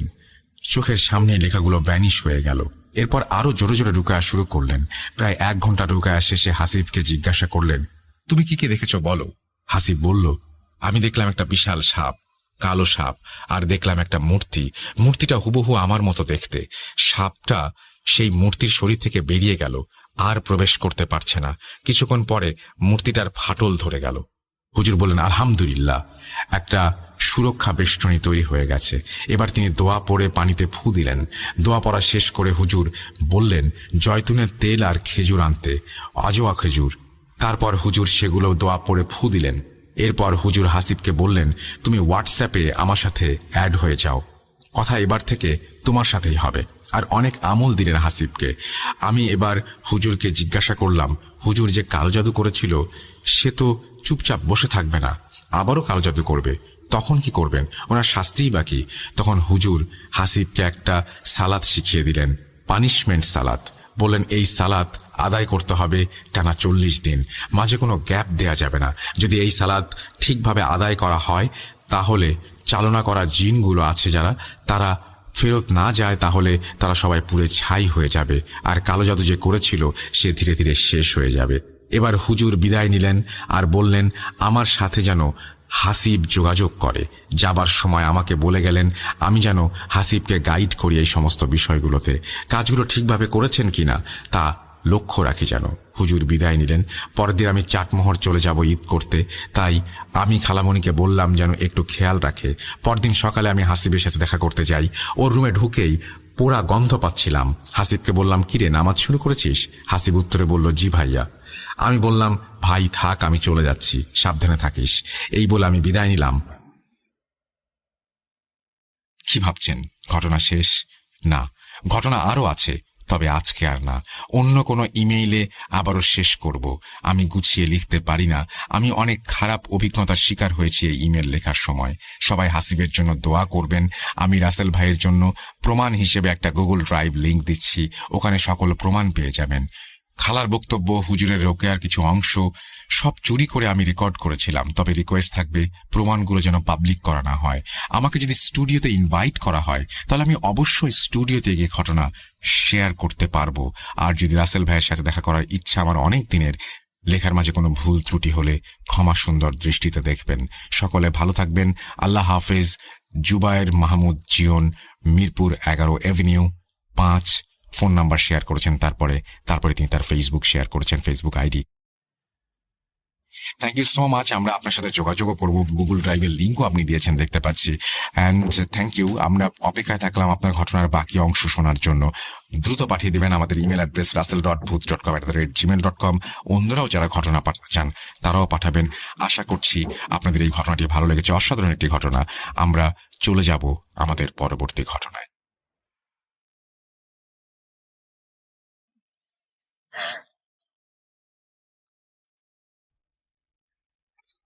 শুনতে পাচ্ছেন শব্দটা?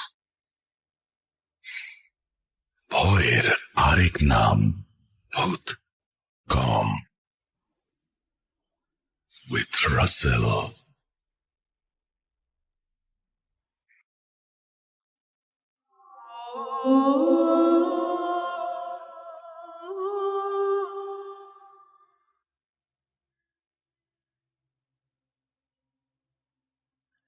আপনাদের সবাইকে স্বাগত জানাচ্ছি আরো একবার। আমি রাসেল। আশা করছি আপনারা সবাই ভালো আছেন এবং ভালোর দলে আছেন। আর আরেকটা কথা বলতে চাই, সেটা হচ্ছে যে প্রথম যে স্টোরিটা, সেই স্টোরিটার প্রশংসা আপনারা সবাই করছেন। Thank you very much. আমাদের সব স্টোরি সব সময় যে ভালো হয় সেটা আমিও বলি না, কারণ এটা সম্ভব না। এটা বানিয়ে বলা তো কোনো স্টোরি না, বা বানিয়ে বলা কোনো ঘটনা না যে আমি চাইলেই সেটা ভালো করে দিতে পারবো। কিন্তু মাঝে মাঝে যখন কেউ ভালো স্টোরি পাঠান তখন সত্যি আমাদেরও খুব ভালো লাগে, এবং আমি বিশ্বাস করি যে আপনারা ভালো লাগা থেকেই আমাদের সেই ঘটনাগুলোকে ভালো বলে প্রশংসা করেন। থ্যাংক ইউ ভেরি মাচ যারা শুনছিলেন এবং এখনো শুনছেন আমাদেরকে। আমাদের প্রচুর কমেন্ট আমরা পাচ্ছি, এবং আপনারা যারা আমাদের অ্যাপে আছেন তারাও দেখতে পাচ্ছেন যে প্রচুর কমেন্ট প্রতি মুহূর্তে আসছে আমাদের কাছে। তো আমি এই মুহূর্তে বলতে চাই যে আমাদের সাথে যারা আছেন তারা আমাদের ইমেইল পাঠাবেন অবশ্যই আপনাদের ঘটনাগুলো। আমাদের ইমেল অ্যাড্রেস হচ্ছে russell.booth.com@gmail.com। আপনার নাম, ঠিকানা এবং ফোন নাম্বার সহ আপনার জীবনে ঘটে যাওয়া বা আপনার জানা সেরা ঘটনা লিখে পাঠিয়ে দিন আমাদের কাছে। ঘটনার শুরুতে অবশ্যই উল্লেখ করুন যে ঘটনাটি আপনি স্টুডিওতে এসে শেয়ার করতে চান, নাকি আপনি চান আপনার ঘটনা আমরা পড়ে শোনাই। যারা দেশের বাইরে রয়েছেন তারা সরাসরি অডিও ক্লিপ পাঠাতে পারেন বা লিখেও পাঠাতে পারেন ঘটনা। এটা কমপ্লিটলি আপনাদের ব্যাপার, আপনারা কিভাবে পাঠাবেন। আর আমি চাই যে প্রতি মুহূর্তে প্রতিনিয়ত এভাবেই আপনারা আমাদের সঙ্গে থাকুন। যাই হোক, কথা না বাড়িয়ে আমি পরবর্তী ঘটনায় চলে যেতে চাই, এবং সেই ঘটনাটা আশা করব যে আপনাদের ভালো লাগবে। অডিও ক্লিপ শোনাবো। একটা ছোট অডিও ক্লিপ দিয়ে প্রথমে শুরু করি, এবং আশা করব যে এই অডিও ক্লিপটা আপনাদের ভালো লাগবে। যদি ভালো লাগে আমাদেরকে জানাবেন। আমি মাঝে মাঝেই অসম্ভব ভালো রকমের কিছু অডিও ক্লিপ পাই, এবং আমি চাই যে অডিও ক্লিপ যারা করেন বা লেখেন বা যারা আমাদের রেকর্ড করে পাঠান তারা আরো বেশি অ্যাক্টিভ হবেন এবং আমাদেরকে প্রচুর প্রচুর প্রচুর ঘটনা পাঠাবেন। সামনে নতুন বছর আসছে, একটা স্পেশাল এপিসোড করব না, ডেফিনেটলি করতে চাই। আর সেই জন্যই আপনাদের ঘটনা চাই পৃথিবীর বিভিন্ন প্রান্ত থেকে। আমি কতদিন ধরে যে এখনো পর্যন্ত মানে আমরা ভুলে গেছি লাস্ট কবে আমাদের ওয়েস্ট বেঙ্গল থেকে ওইরকম ঝড়ের মতো অসংখ্য অডিও ক্লিপ এসছে। সুতরাং আমি চাই সেগুলো প্লিজ প্লিজ প্লিজ আপনারা পাঠান। আপনারা যারা দেশের বাইরে রয়েছেন বিভিন্ন জায়গা থেকে অডিও ক্লিপ পাঠাতেন। ইউকে থেকে আমি প্রচুর অডিও ক্লিপ পেতাম, এখন পাচ্ছি না কেন আমি ঠিক জানি না। সবাই কি ব্যস্ত হয়ে গেছেন কোভিডের পরে আমি জানি না। যাই হোক, কথা না বাড়িয়ে আমরা ঘটনায় যেতে চাই, চলে যাব পরবর্তী ঘটনায়। ভয়ের আরেক নাম ভূত কম উইথ রাসেল।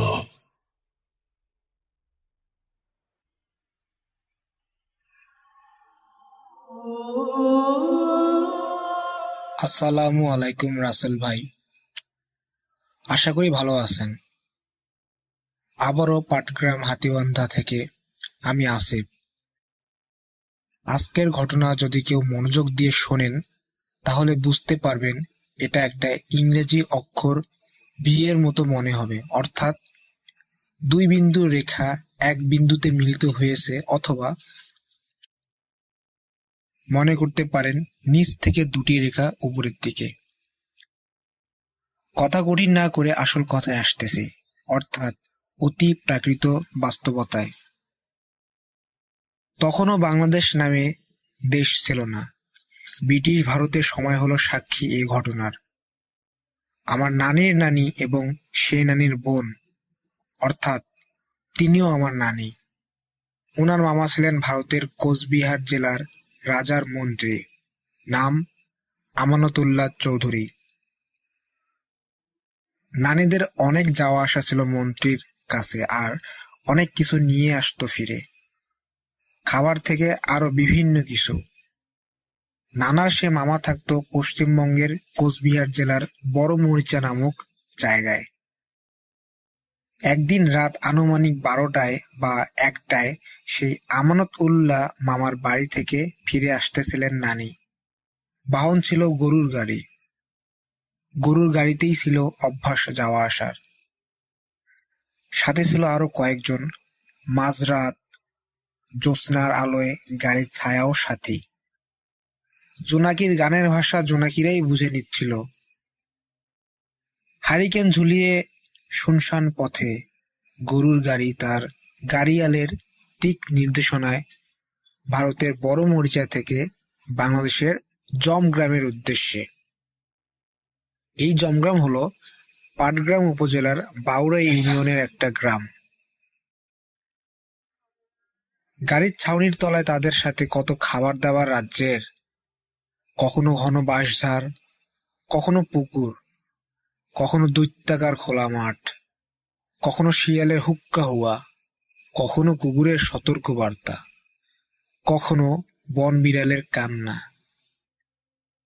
এসব এড়িয়ে টুকটাক গল্প করে প্রায় চলে এসেছিল, কিন্তু জমগ্রামে এসে বাড়ি থেকে মাত্র প্রায় আধা কিলোমিটার দূরত্বে এক মসজিদের সামনে আসাতে মসজিদ থেকে এক লোক এসে গাড়ি থামিয়ে দিল।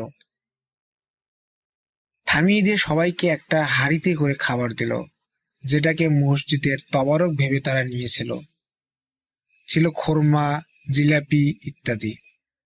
আবসা অন্ধকারও চিনতে পারে নাই কেউ যে কে দিল। সে দিয়ে ফিরে গেল। এরপর নানিরা সামান্য কিছু দূর যেতেই হাঁড়িতে আবার চোখ দিতে দেখল হাঁড়িতে সব পোকামাকড়। তাদের বুঝতে আর দেরি হলো না। বুঝেছিল যে সেটা মানুষ রূপে ছিল জিন। সেই জিন তাদের সাথে দুষ্টামি করছে। তাকে আর সুযোগ না দিয়ে গাড়িয়াল গরুর গাড়ি দ্রুত চালিয়ে পৌঁছল মানিক মাস্টারের বাড়ি। এই মানিক হলো সে নারীর নিজের নাতি। এর কিছু বছর পরে ঘটে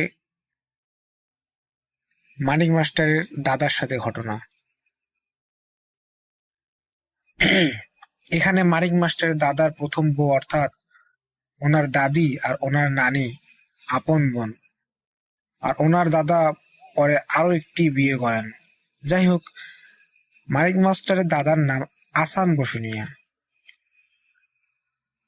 উনি বাজারে আসতেন পাটগ্রামের বাউড়াতে। হাটবার হচ্ছে সোমবার আর বৃহস্পতিবার। এক হাটে আসেন আসান বসুনিয়া। বলে রাখা দরকার যে হাটবার করে খুব বেশি বা অস্বাভাবিক শোরগোল যদি শোনা যায় বাজারে, বুঝতে হবে জিনরাও এসেছে সে বাজারে। এটা সে আমলের বয়স্কদের প্রচলিত বিশ্বাস, যেটার প্রমাণ এই ঘটনায় জানা যাবে। বাজারে এসেছেন আসান বসুনিয়া। ওনার সামনে এক লোক এসে দাঁড়ালেন। এবং কথোপকথন হলো। যেমনটা হওয়া স্বাভাবিক, কারণ বাজারে চেনা অচেনা কত লোক আসে। কথোপকথনের এক পর্যায়ে ওই অচেনা লোকটি বন্ধু হতে চাইল ও আছান বসুনিয়াকে তার জায়গায় নিয়ে যেতে চাইল। কিছু প্রশ্ন উত্তরের শেষে রাজি হলো যেতে আসান বসুনিয়া। আসলে সে কে আর কোথা থেকে এসেছে আসান বসুনিয়া জানতে পান সেই অচেনা লোকের সাথে যাওয়ার পরে। বাজার শেষে সেই লোকের সাথে যেতে থাকেন। যখন নিরিবিলি আর অন্যদের আড়ালে যান, তখন সেই লোক আসল রূপে আসে, জিনের রূপে। দুটি ডানা বের হয় এবং আসান বসুনিয়াকে নিয়ে বিদ্যুতের গতিতে তার জগতে চলে যায়। আসান বসুনিয়াকে অভয় দেয় সেই জিন এবং কোনো ক্ষতি না করে সমাদর করতে থাকে।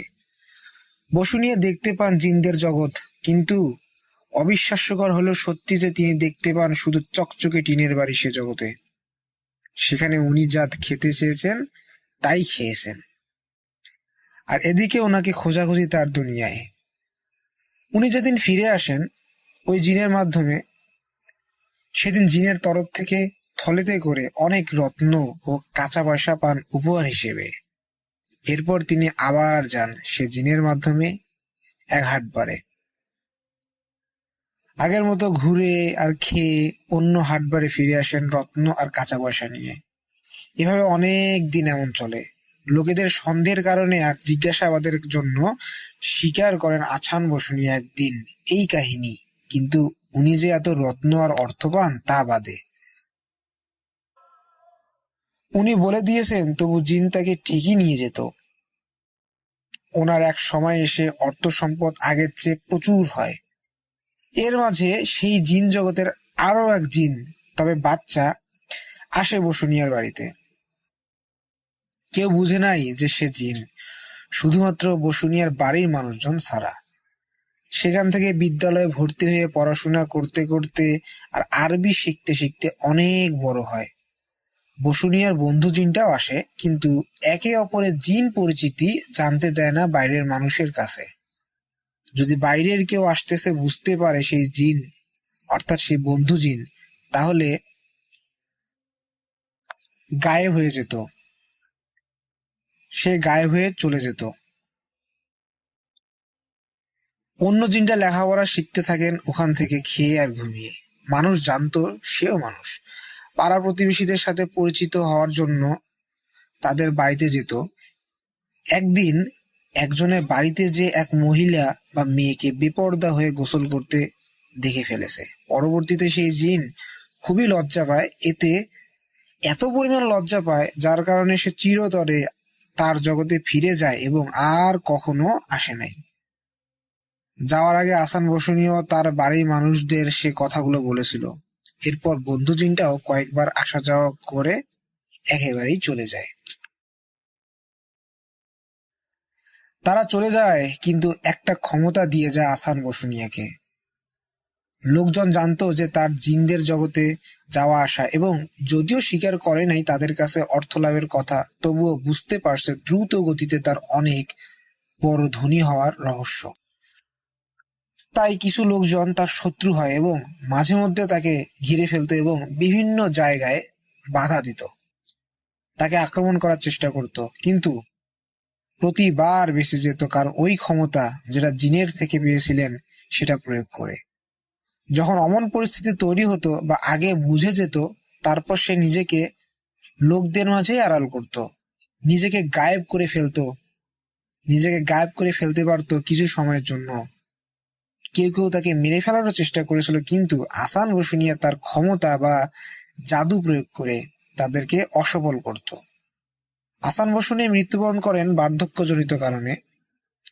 জিনদের আর আশা হয় নাই, চলে যাওয়ার পর হয় নাই কোনো যোগাযোগ। রাসেল ভাই, এই ছিল ঘটনা। কতটা ভয়ঙ্কর বা কতটুকু ভয়ঙ্কর সেটা শ্রোতাদের মন্তব্য, কিন্তু খুবই অদ্ভুত সেটা হয়তো কেউ না মেনে ছাড়বে না। আর বিয়ের ব্যাপারটা যদি মেলাতে পারেন তাহলে দারুণ, কিন্তু যদি না মেলাতে পারেন তাহলে রহস্য হয়ে থাক, আমি উদ্ঘাটন করে দেবো ইনশাআল্লাহ। সবার সুন্দর ভবিষ্যৎ কামনা করি। ভালোর সাথে থাকেন, সত্যের সাথে থাকেন, কারণ সত্যই ভালো আর ভালোরই জয় নিশ্চিত। রাসেল ভাই ও সকল শ্রোতাদের উদ্দেশ্যে আমার সালাম। আসসালামু আলাইকুম। ইনশাআল্লাহ আবার আমাকে পাবেন। এই ঘটনা আমি সংগ্রহ করেছি আমার নিজের নানি এবং তার ছোট ভাই অর্থাৎ নানার কাছ থেকে। আল্লাহ হাফেজ। আসিফ, পাটগ্রাম, হাতিবান্ধা, লালমনিরহাট।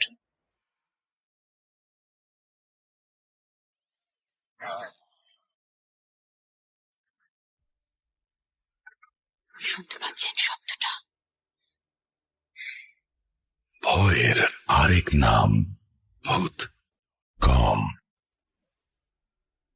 উইথ রাসেল।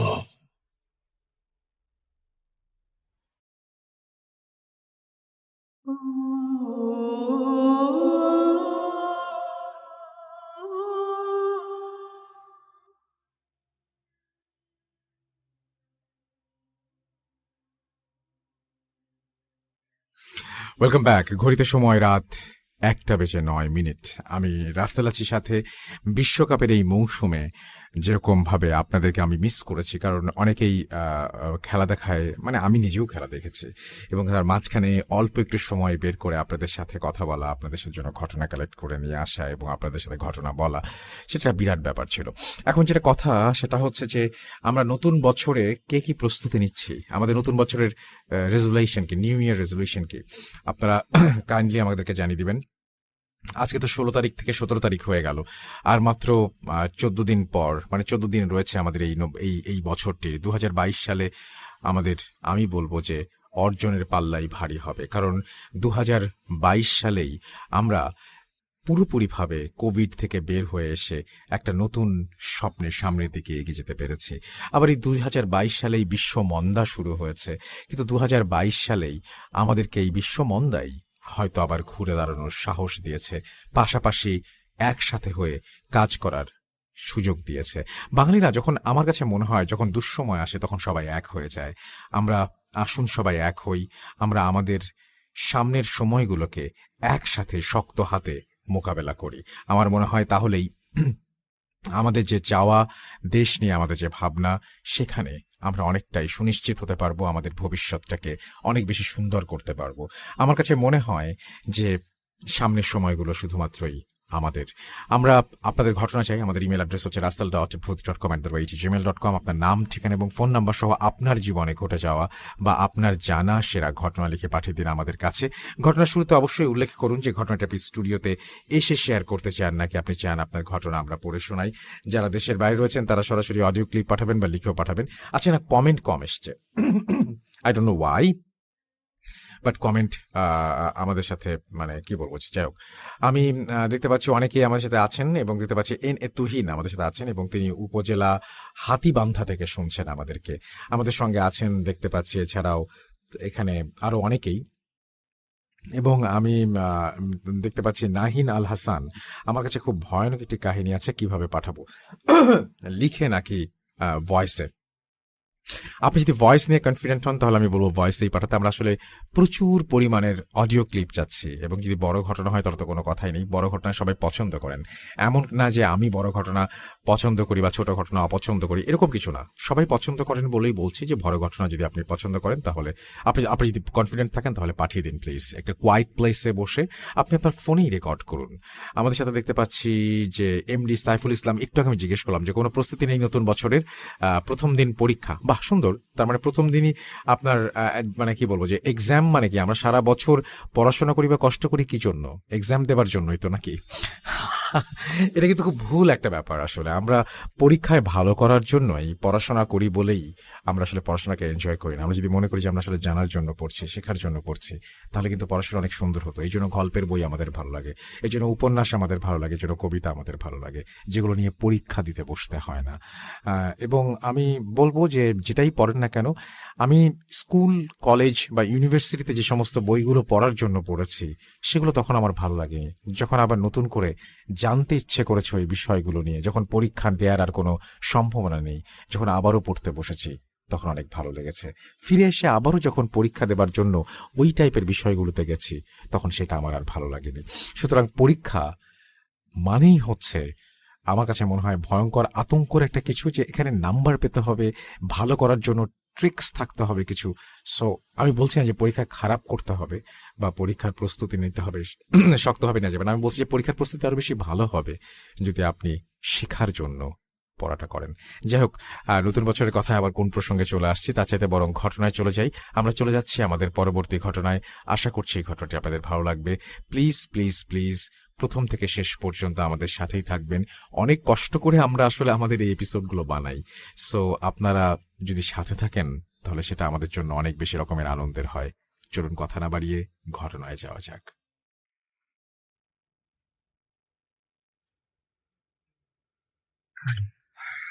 কেন তুমি? আমি শুধু তোমার সাথেই থাকতে চাই।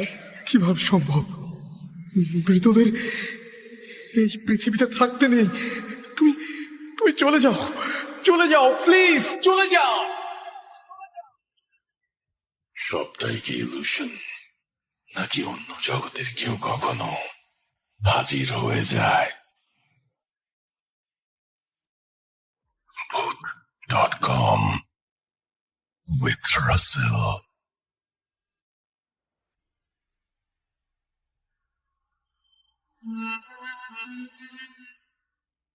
সালাম আলাইকুম রাসেল ভাই, আশা করি ভালো আছেন।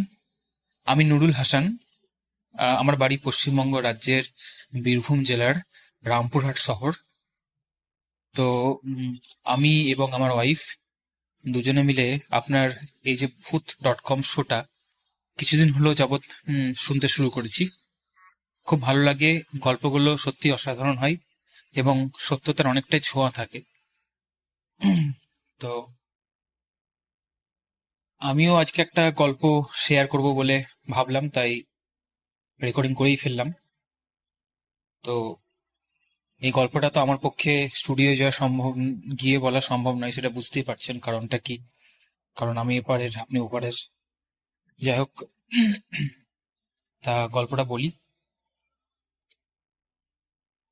গল্পটা গল্প মানে এটা গল্প বলা ঠিক, গল্প ঠিক নয়, এটা একটা সত্য ঘটনা। এটা ঘটেছিল, আমার একজন ফুফাতো ভাই রয়েছে, তার নামটা আমি প্রাইভেসির কারণে নাই বলে বললাম। ধরুন তার নাম কাজল। তো আমার ফুফাতো ভাই উনি, ওনার নাম কাজল ভাই। তো এই গল্পটা মানে একটা কোনো নির্দিষ্ট ঘটনা দিয়ে হয়নি, মানে বছরের পর বছর ধরে চলেছে। তো এর ব্যাপারটা একটু ভালো করে বললে আপনারা বুঝতে পারবেন, তো সেটাই বলছি। তো সালটা তখন 1992-93 হবে। আমরা যেখানে থাকি, মানে আমাদের যেটা বাড়ি, সেই বাড়িটা কিন্তু তখন সেরকম ছিল না, মানে তখন অত বাড়ি ছিল না আর কি। বাড়িঘর মানে মাঠঘাট ছিল। আর সব থেকে বড় ব্যাপার যে আমাদের বাড়ির পিছনেই একটা মাদ্রাসা রয়েছে। তো মাদ্রাসাটা এখন খুব ভালো, মাদ্রাসার অবস্থা দেখে খুব ভালো মনে হয়। অনেক ছেলে পড়াশোনা করে, অনেক শিক্ষক এসছে। কিন্তু তখন সে মাদ্রাসা জাস্ট তৈরি হচ্ছে আর কি, মানে তৈরি হওয়ার মুখে, এত উন্নত ছিল না। তো তখনকারই সময় আমার আব্বু তখন এখানে, যেখানে আমাদের বর্তমানে বাড়ি রয়েছে, সেখানে একটা ছোট্ট রুম ছিল। আব্বু এক গ্রামে থাকতেন, এই আমরা যেখানে থাকি সেখান থেকে, এই সেই শহর থেকে একটু কাছেই গ্রামটা। ওই গ্রাম থেকে আব্বু ব্যবসা করতে আসে। তো ব্যবসা সূত্রে তিনি আসেন এবং তার সঙ্গে আমার এই ফুফাতো ভাই, তিনি তখন আমার বয়সে ছিলেন, তা তিনি তখন আসেন। তো ওনারা একসঙ্গে ব্যবসা বাণিজ্য করতেন। তো আরেকটা সমস্যা ওই সময় ছিল যে ওই সময় কিন্তু এখানে বাথরুম ছিল না।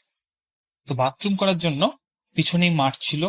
ওই মাদ্রাসার আশেপাশে তখন অনেক মাঠ ছিল, ঝোপঝাড় ছিল, বাড়িঘর কিছু ছিল না। তো সেখানে সবাই মানে রাত বিরাতে যদি বাথরুম লাগতো তাহলে বাথরুম করতে যেত। তো এরকম একটা সময় ঘটনা। তো আমার ওই ফুফাতো ভাই মানে কাজল ভাই, তো প্রায়শই রাত বিরাতে যেতে হতো, বাথরুম করতে যেত। তো একটা সময় কি হয় যে একটা দিন ও, কোনোদিন কিছু হতো না, তবে একটা দিন ওর রাত্রেবেলায় যায়।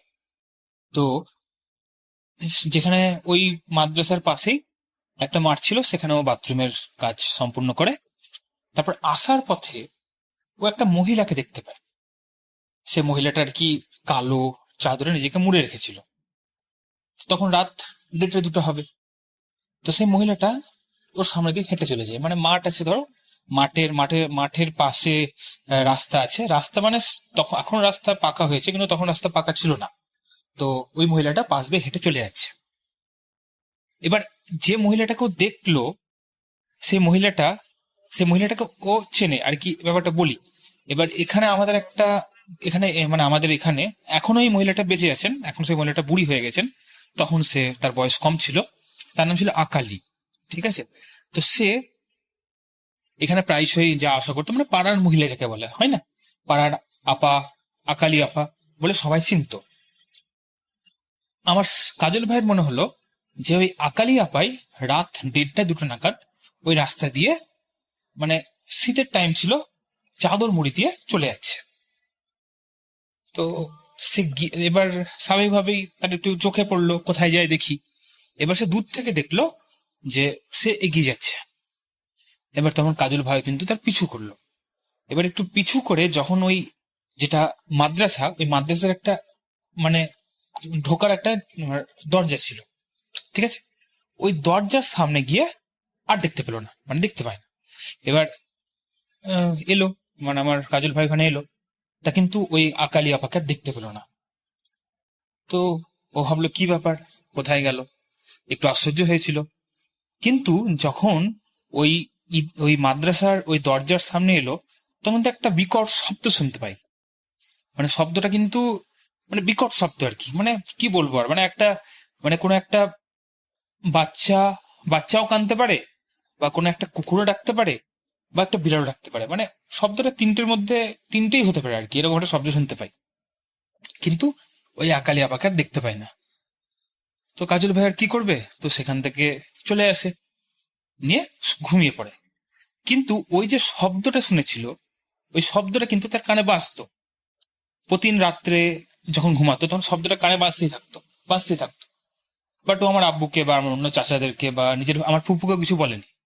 এবার শব্দটা মোটামুটি 1 মাস মতো কানে বেজেছিল। তারপরে 1 মাস পরে সে শব্দ শুনতে পায় না, মিটে যায়। তো ওটা ওর মধ্যেও রেখে দেয়, আর কোনো রকম কিছু হয় না। তারপর কিন্তু আস্তে আস্তে দিন পেরিয়ে যায়। তো বুঝতে পারছেন 1992-93 সালের ঘটনা। তারপর 2000 সালের দিকে আমার কাজল ভাইয়ের বিয়ের সম্বন্ধ আসে। বিয়েটা মোটামুটি পাকাপাকি হয়ে যায়। তো তখন আমার কাজল ভাই ওই আমাদের যে বাড়ি ছিল সেই শহর থেকে নিজের বাড়িতে আসে। তো তখন তো বুঝতেই পারছেন, তখন অত যানবাহনের ব্যবস্থা ছিল না। হেঁটে হেঁটেই আল দিয়ে সবাই বাড়ি চলে যেত, মানে মাঠের আল দিয়ে আর কি, মাঠের পাশ দিয়ে যেত। তো এরকম একটা সময়ে রাতের দিক হবে, তখন রাত 12টা, 12:30 বা 1টা হবে। তো আমার কাজল ভাই তখন বিয়ে হবে, মানে বিয়ে বাকি আছে, বিয়ের সব পাকাপাকি হয়ে গেছে। তার 1 সপ্তাহ বা 10 দিন আগে একদিন রাতে বাড়ি ফিরছে আর কি, মানে কোন একটা জায়গায় কাজে গিয়েছিল, তারপর বাড়ি ফিরছে। রাত ওই 12টা, 12:30, 1টা হবে। তার সঙ্গে কিছু মিষ্টি ছিল, মাছ ছিল, এসব ছিল। তো রাস্তায় যেতে যেতে একটা জায়গায় প্রচুর বাঁশঝাড় পাশে থাকে, মানে বাঁশঝাড় থাকে আর কি। তো দুপাশে বাঁশঝাড় প্রচুর আছে। তো যেতে যেতে হঠাৎ করে প্রচুর হাওয়া বয়। কাজল ভাই কিন্তু খুব সাহসী মানুষ ছিল, এটা বলা বাহুল্য। আর শারীরিক দিক থেকেও খুব ক্ষমতাশীল লোক আর কি, বিশাল মাসেল আর কি, বুঝতেই পারছেন। তো এবার ও অত কিছু মনে করে না, যে হাওয়া বইছে, বউ, কোনো অসুবিধা নেই। নিয়ে যেতে যেতে কিন্তু একটু গিয়ে একটা বাঁশঝাড় পড়েছিল, মানে একদম মানে ভেঙে গেছে বাঁশঝাড়গুলো। তো হঠাৎ করে ওই বাঁশঝাড়গুলো কিন্তু সেট করে দাঁড়িয়ে যায়, একটু মানে যাচ্ছে আর বাঁশঝাড়গুলো দাঁড়িয়ে গেছে। মানে এমন করে বাঁশঝাড়গুলো দাঁড়ায় যে মনে হয় যেন মানে হঠাৎ মানে পড়ে যাওয়া বাঁশঝাড় কি করে দাঁড়াতে পারে রাসেল ভাই, আপনি চিন্তা করুন। কিন্তু ও স্পষ্ট দেখে যে বাঁশঝাড় দাঁড়িয়ে গেল, কত কিছু মনে করে না, ও চলে আসে। তো এইসব ব্যাপারও কিন্তু তারপরে কিছু ঘটে না। ও মোটামুটি ওইসব দেখেও কিছু মানে না দেখার ভান করে চলে আসে। বাড়ি পৌঁছে যায়, রীতিমতো সবকিছু ঠিকঠাক থাকে, সব ঠিকঠাক থাকে। বিয়ে হয়ে যায়। এবার আবার আরো এটা এটা কত সালের ঘটনা গেল? 2000 সাল। এর কিন্তু 2-3 বছর পরের ঘটনা, যে যখন আসল ঘটনাটা শুরু হয়, সেটা 2003 বা 4 সাল হবে। ঠিক আছে, তখন কিন্তু আসল ব্যাপারটা হয়। তা ব্যাপারটা কি করে হয়? তখন আমার জন্ম হয়ে গেছে, আমার বয়স তখন ধরুন 10-12 বছর হবে। ঠিক আছে, আমার মা, আব্বু সবাই এখানে চলে এসেছি। তখন মোটামুটি সবই শহর একটু উন্নতির দিকে গেছে। আর আমার ওই কাজল ভাই তখন গ্রামেই থাকে, বিবাহিত জীবন পালন করছে, সব ঠিকঠাক। এইরকম একটা দিন, ঠিক ওই দুপুর সকাল 10টা-11টার দিকে গ্রামে, আপনি এটা জানবেন হয়তো আসল ভাই, যে গ্রামে প্রচুর সব সাপ খেলা দেখানোর জন্য অনেক লোক আসে। তারা কিন্তু মানে কি বলবো, ছদ্মবেশী জ্যোতিষ টাইপের হয়, তান্ত্রিক টাইপের হয়, অনেক কিছু বলতে পারে। এটা কিন্তু হয়, আগে হতো, এখন জানি না এদের সংখ্যা আছে কিনা, কিন্তু আগে হতো। তো এরকম সাপের খেলা দেখানোর জন্য কিন্তু একটা দল এসেছিল ওই গ্রামটার নাম বলে রাখি বড়তরি গ্রাম, এটা আপনারা চিনবেন না। তো ওই গ্রামে এসেছিল। তো আমার এই কাজল ভাইয়ের কিন্তু বরাবরই সাপ দেখা, সাপ ধরা এসব দেখতে খুব আগ্রহ। তো চলে যায় সকাল সকাল দেখতে চলে যায়। এবার সাপ দেখানো, সাপ ধরা হয়ে যাওয়ার পর ওই দলটা সবের কাছ থেকে নেয়, মানে ওই যে বলে না পারিশ্রমিক, যে যা পারেন দিন, এরকম নিতে থাকে। তো যখন এই যখন ওই কাজলদার সময় আসে, ঠিক আছে, তো কাজলদার সময়ে তো ওই বেদের দলের মধ্যে একজন থাকে, সে বলে তোমাকে একটা জিনিস বলবো, তুমি এটা মানবে? তো কাজলদা একটু অবাক হয়, বলে কি বলবে, কি বলছেন বলেন। তো বলে কি, তোমার মধ্যে একটা জিনিস আছে, সেই জিনিসটা ভালোও বটে আবার খারাপও বটে। তো কাজলদা একটু অবাক হয়, কি জিনিস? বলে না, আমি কিছু বলবো না, তবে তুমি নিজেই তার পরিচয় পাবে। তা তোমাকে একটা জিনিস করতে হবে। তো কাজলদা বলে কি করতে হবে? তা বলে ওই আপনার ওই বেদের দলের মধ্যে একজন বলে যে তুমি আজ ঠিক সন্ধ্যাবেলায় ঈশান কোণ যেটা একটা মেপে নেবে, ঈশান কোণে গিয়ে 3টে ধূপবাতি, আরো সব কি সব সামগ্রী বলেছিল, আমার ঠিক মনে পড়ছে না আসল ভাই এখন এই মুহূর্তে। তো এইগুলো, আর একটা কি মন্ত্র বলে দিয়েছিল, এইটা 3বার উচ্চারণ করবে, তাহলেই বুঝতে পারবে যে কি জিনিস তোমার মধ্যে আছে, সেটা তোমার বেরিয়ে পড়বে। তো এটা বলে কিন্তু ওরা চলে যায়। তো আমার কাজল ভাই এবার ভাবে কি, তাই তো, কি জিনিস ওর মাথায় ঢুকতে থাকে।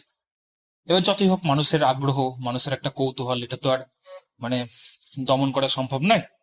তো স্বাভাবিকভাবে ও কিন্তু ঠিক ওই বেদের কথা অনুযায়ী ঠিক সন্ধ্যাবেলায় ঈশান করে গিয়ে 3-4টে ধূপবাতি দিয়ে আর যা সব বলেছিল সেগুলো করে ও কিন্তু 3বার মন্ত্রটা পাঠ করে। তো এই যে রাসেল ভাই ও পাঠ করলো, ঠিক আছে, তারপর কিন্তু ওর মধ্যে একটা বিকৃত বিহেভিয়ার শুরু হয়ে গেল। মানে ওর, আমরা যে কাজল ভাইকে জানতাম মাটির মানুষ, মানে একদমই ভালো মানুষ, সেটা কিন্তু নাই, পুরোপুরি চেঞ্জ। একদম এমনই চেঞ্জ হলো, মানে ঘরে থাকলে মনে হতো কি, মানে আমার ফুপাদের অবস্থা, এমনকি আমার আর একজন ভাই, আমার ওই কাজলদার যে বড় ভাই ছিল, তার অবস্থা এমন হয়েছিল যে ওকে তারা ভয় খেত, সবসময় চোখ লাল হয়ে থাকতো, 5-6 জনের ভাত একাই খেত, সবাইকে তেড়ে মারতে যেত, নিজের মনে চুপচুপ গুনগুন করে কথা বলতো, মানে গুনগুন করে কথা বলতো, মানে এমন অবস্থা গেছে, এমন একটা অবস্থা গেছে যে একদিন ঘরের মধ্যে কেউ ছিল না, ঠিক আছে, কেউ ছিল না। তো আমার ফুপু এসে দেখছে যে আমার ওই কাজল ভাই মানে একটা রুমের মধ্যে চুপচাপ মাথা নিচু করে গুনগুন করে কি বকছে। এবার আমার ফুপু বলেছে, কি হলো রে, এদিকে তাকা, কি হয়েছে তোর, কি হয়েছে তোর, বলেছে। তো চোখ লাল আর অকথ্য ভাষায় গালাগালি আমার ফুপুকে, মানে অকথ্য ভাষায় গালাগালি, মানে যে কথাগুলো বলছে সেটা কিন্তু কাজল ভাই বলেন, অন্য কেউ বলছে, এটা কিন্তু সবাই স্পষ্ট বুঝতে পারছে। এবার খুব চিন্তার বিষয়, কি হবে না হবে, মানে রাত্রেবেলায় যদি ঘুমাতো আর রুম থেকে একটা শব্দ হতো যে আপনার কাজল ভাই বেরিয়ে এলো। এবার কোথায় বেরোলো কোনো পাত্তা নাই, রাত 2-3টার দিকে চোখ লাল করে আবার চলে আসতো, মানে এমন সব বিহেভিয়ার করতো যেটা পুরোপুরি অপ্রকৃতস্থ, অপ্রকৃতি মানে মানে কি বলবো, অলৌকিক টাইপের বিহেভিয়ার। মানে কোন রকম কোনো প্রাকৃতিক চিহ্ন ছিল না। এবার স্বাভাবিকভাবে আমার ফ্যামিলি খুব উদ্বিগ্ন হয়ে পড়ে, আমার আব্বুর কাছে খবর যায়। এবার আব্বু স্বাভাবিকভাবে একটু বুঝতে পারছেন ওইসবের বিরোধী ছিল আর কি, এই ভূত প্রেত মানত না, ঠিক আছে। তো আমার আব্বু সাজেশন দেয় যে পাগলে আপনার ওই সাইকোলজিক্যাল যদি কিছু প্রবলেম হয়ে থাকে সেটা দেখাতে হবে। কিন্তু সাইকোলজিক্যাল কোনো প্রবলেমেও কিন্তু কোনো সমাধান হলো না। ডাক্তারের কাছে নিয়ে যাওয়া হলো। অদ্ভুত ব্যাপার, ডাক্তারের কাছে যখন নিয়ে যাওয়া হচ্ছে পুরোপুরি ঠিক, ডাক্তার মানে সাইকোলজিক্যাল যে ডাক্তার, সে ডাক্তার বলছে এর মধ্যে কোনো রকম কোনো সমস্যাই নেই, পুরোপুরি ঠিক। কিন্তু বাড়িতে এসে সব অদ্ভুত রকম বিহেভিয়ার করছে, মানে দুরকম সত্তা ক্রিয়েট হয়ে যাচ্ছে, বুঝতে পারছেন তো। এই অবস্থায় আমার ফুপা এবার কি করবেন, তো কিছু হুজুরকে দেখানো হলো। সে হুজুর কি যখনই মানে হুজুররা এমনই যে যদি একবার বাড়ির মধ্যে পা রাখতো, মানে ধরুন আমাদের মাটির বাড়ি, তো ওই কাজল ভাইদের মাটির বাড়ি ছিল, তো মাটির বাড়ির ধরুন একদম শেষ ঘরে আমার কাজল ভাই রয়েছে। যদি কোনো হুজুর শুধুমাত্র ওই ঘরের চৌখাটে পা রাখতো, মানে জাস্ট এন্ট্রি হওয়ার পরটায় একটা পা রাখতো, তাহলে কিন্তু ছুটে ও বেরিয়ে চলে আসতো। ও কি করেছে জানতো কে জানে, কেউ তোকে বলতেও না। আর সবসময় শুধু যখন মানে কি করতো, মানে ম্যাক্সিমাম টাইম শুধুমাত্র মুখ নিচু করে বিড়বিড় করে মুখে কি বলতো, ঠিক আছে, এই একটা সমস্যা। আর যখন বিড়বিড় করে বলতো না, তখন অকথ্য ভাষায় গালাগালি করতো, বেশি পরিমাণে খেত, কাউকে মারতে যেত, মানে একদম তটরস্থ অবস্থা, এরকম অবস্থা। তো 3-4টা হুজুর, সে হুজুর দেখবে কি, সে হুজুরকে সে ছুটে যেত, আর হুজুররা তাকে দেখেও কিন্তু পালিয়ে যেত। এ মোটামুটি রাসেল ভাই মোটামুটি 6 থেকে 7 মাস এমনি ব্যাপার চলেছিল। এর মধ্যে এক তান্ত্রিকও আসে। এই তান্ত্রিকের তো এক মানে মানে অদ্ভুত ব্যাপার ঘটে তান্ত্রিকের সঙ্গে। সে তান্ত্রিক আসে, এবার তান্ত্রিক কিন্তু বাইরে থেকেই যা করার করবো বলে। কিন্তু ওই সময় কি হয়েছিল যে ওই কাজল ভাই ওই সময় কিন্তু ওই এতে ওই আমাদের যে তো ওই গ্রামের বাড়ির যে হয় না উঠোন, হয় না উঠোনে কিন্তু বসেছিল, নিয়ে নিজের মনে বিড়বিড় করছিল। এবার তান্ত্রিক কিন্তু বাইরেই আসে। ওই তান্ত্রিক যখনই সামনে এসে দাঁড়ায় তখনই কিন্তু শান্তদা, এই সরি বারবার শান্তদা বলে ফেলছি, শান্তদা আসলে ওনার বড় ভাইয়ের নাম, ঠিক আছে, কিন্তু সেই জন্য বলে ফেলছি, এটা কিন্তু ওনার বড় ভাই, কিন্তু আমি ওনার নামটা আমি প্রাইভেসি রাখতে চাই, এই জন্য বারবার বলে ফেলছি। তো কি হলো, যখন ওই তান্ত্রিক ওই ওঝা সামনে এসে দাঁড়ালো, আর সঙ্গে সঙ্গে কাজল ভাই একদম মুখ তুলে একদম এমন পিছনে ছুটতে লাগলো যে ও তো নিচে প্রথমে পড়েই গেল, তারপর ওকে মেরে ফেলে আর কি। 4-5 জন লোক মিলে ওকে ধরেছে, কিন্তু পারছে না। শেষমেশ ওঝা ছুটতে লেগেছে। তো শান্ত ভাইয়ের মধ্যে, কাজল ভাইয়ের মধ্যে এমন শক্তি চলে এসছে যে সবাইকে ফেলে ও তার পিছনে ছুটছে।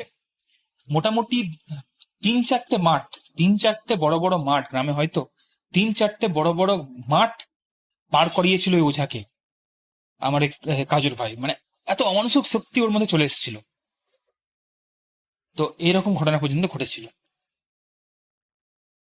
এরকম ঘটনা ঘটার পর যখন রাসেল ভাই আর কোনো উপায় পাওয়া গেল না, তখন আমার এক বড় ফুপু ছিলেন, তো উনি কলকাতায় থাকতেন।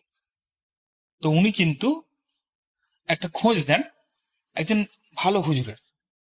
তা হুজুরটা সত্যি খুব ভালো, তার প্রমাণ পাওয়া গেছিল এইভাবেই যে সুতসাল বলে একটা জায়গা রয়েছে আমাদের এখানে, সুতসাল, তো ওখানে উনি থাকতেন।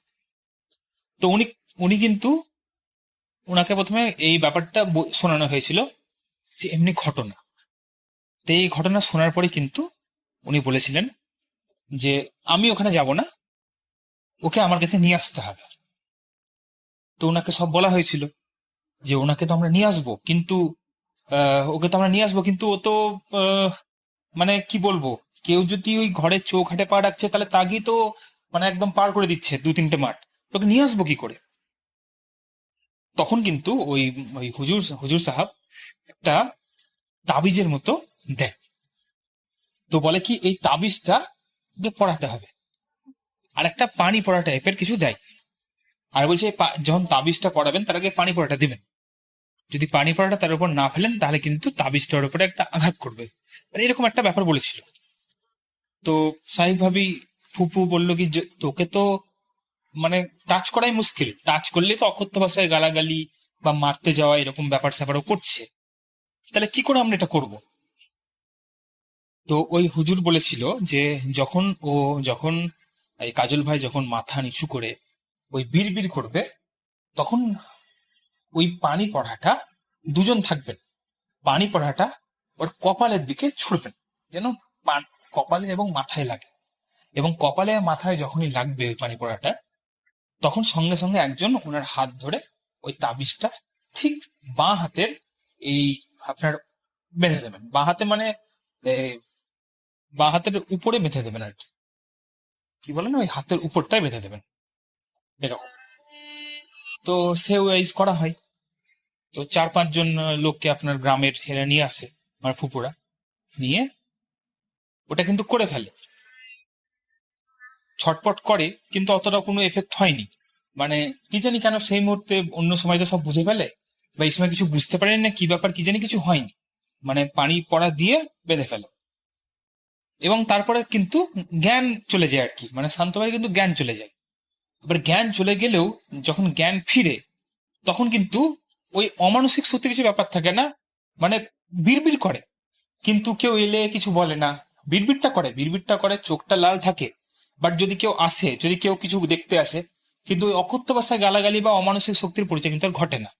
এই দুটো জিনিস কিন্তু চেঞ্জ হয়। তখন ওই ওই হুজুরকে, সুপচালের হুজুরকে, তো আমার ফুপুরা খবর দেয়।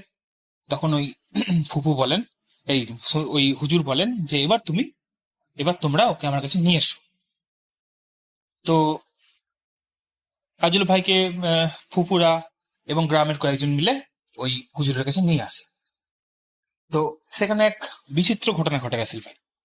ঘটনাটা এরকম যে যখন মানে হুজুরের একটা বড় একটা হল ঘর, তো হল ঘরে হুজুর একটা সিংহাসনের উপরে বসে আছেন এরকম ঘর, মানে এটা পুরোপুরি শোনা আর কি আমার আব্বুর মুখে এবং আমার ফুপুর মুখে, কারণ ফুপু ওই সময় উপস্থিত ছিলেন। তো মাঝখানে কাজল ভাইকে রাখতে বলা হয়। তো কাজল ভাই যান, ওইখানে বসে যান এবং বিড়বিড় করেন, চোখ নিচু করে বিড়বিড় করেন। তখন ওই হুজুর কাজল ভাইকে বলেন, আমার দিকে তাকা, এই একটা কথা বলেন। যখন এই কথাটা উনি বলেন, তখন কিন্তু ওই ওই মানে কাজল ভাইয়ের মধ্যে কোন রকম কোনো চেঞ্জ হয় না, চুপচাপ থাকে। তারপর উনি একটা চাবুক বের করেন, ওই হুজুর চাবুকটা একবার চালিয়ে সামনের দিকে বলেন, আমার দিকে তাকা। এবার কিন্তু কাজল ভাই নাকি হুজুরের দিকে তাকান, চোখ কিন্তু লাল লাল। নিয়ে হুজুর জিজ্ঞেস করেন, তোরা কে, কেন এই ছেলেকে এভাবে কষ্ট দিচ্ছিস? তখন কিন্তু একজন কে বলে ওঠে, মানে গলাটা কিন্তু সম্পূর্ণ চেঞ্জ হয়ে যায় নাকি, গলা চেঞ্জ করে একজন বলে, একটা গলা বলে যে আমি তোর কোনো ক্ষতি করছি না, আমাকে কেন তোমরা ডিস্টার্ব করছো? আমি তো বেশ এর মধ্যে ছিলাম, আমি তো বেশ লুকায়িত অবস্থায় ছিলাম, আমাকে কেউ কিছু বলছিল না, কিন্তু কোন বেদে এসে আমাকে উঠিয়ে দিল, জাগ্রত করে দিল, এবার তোমরা ফল বোঝো।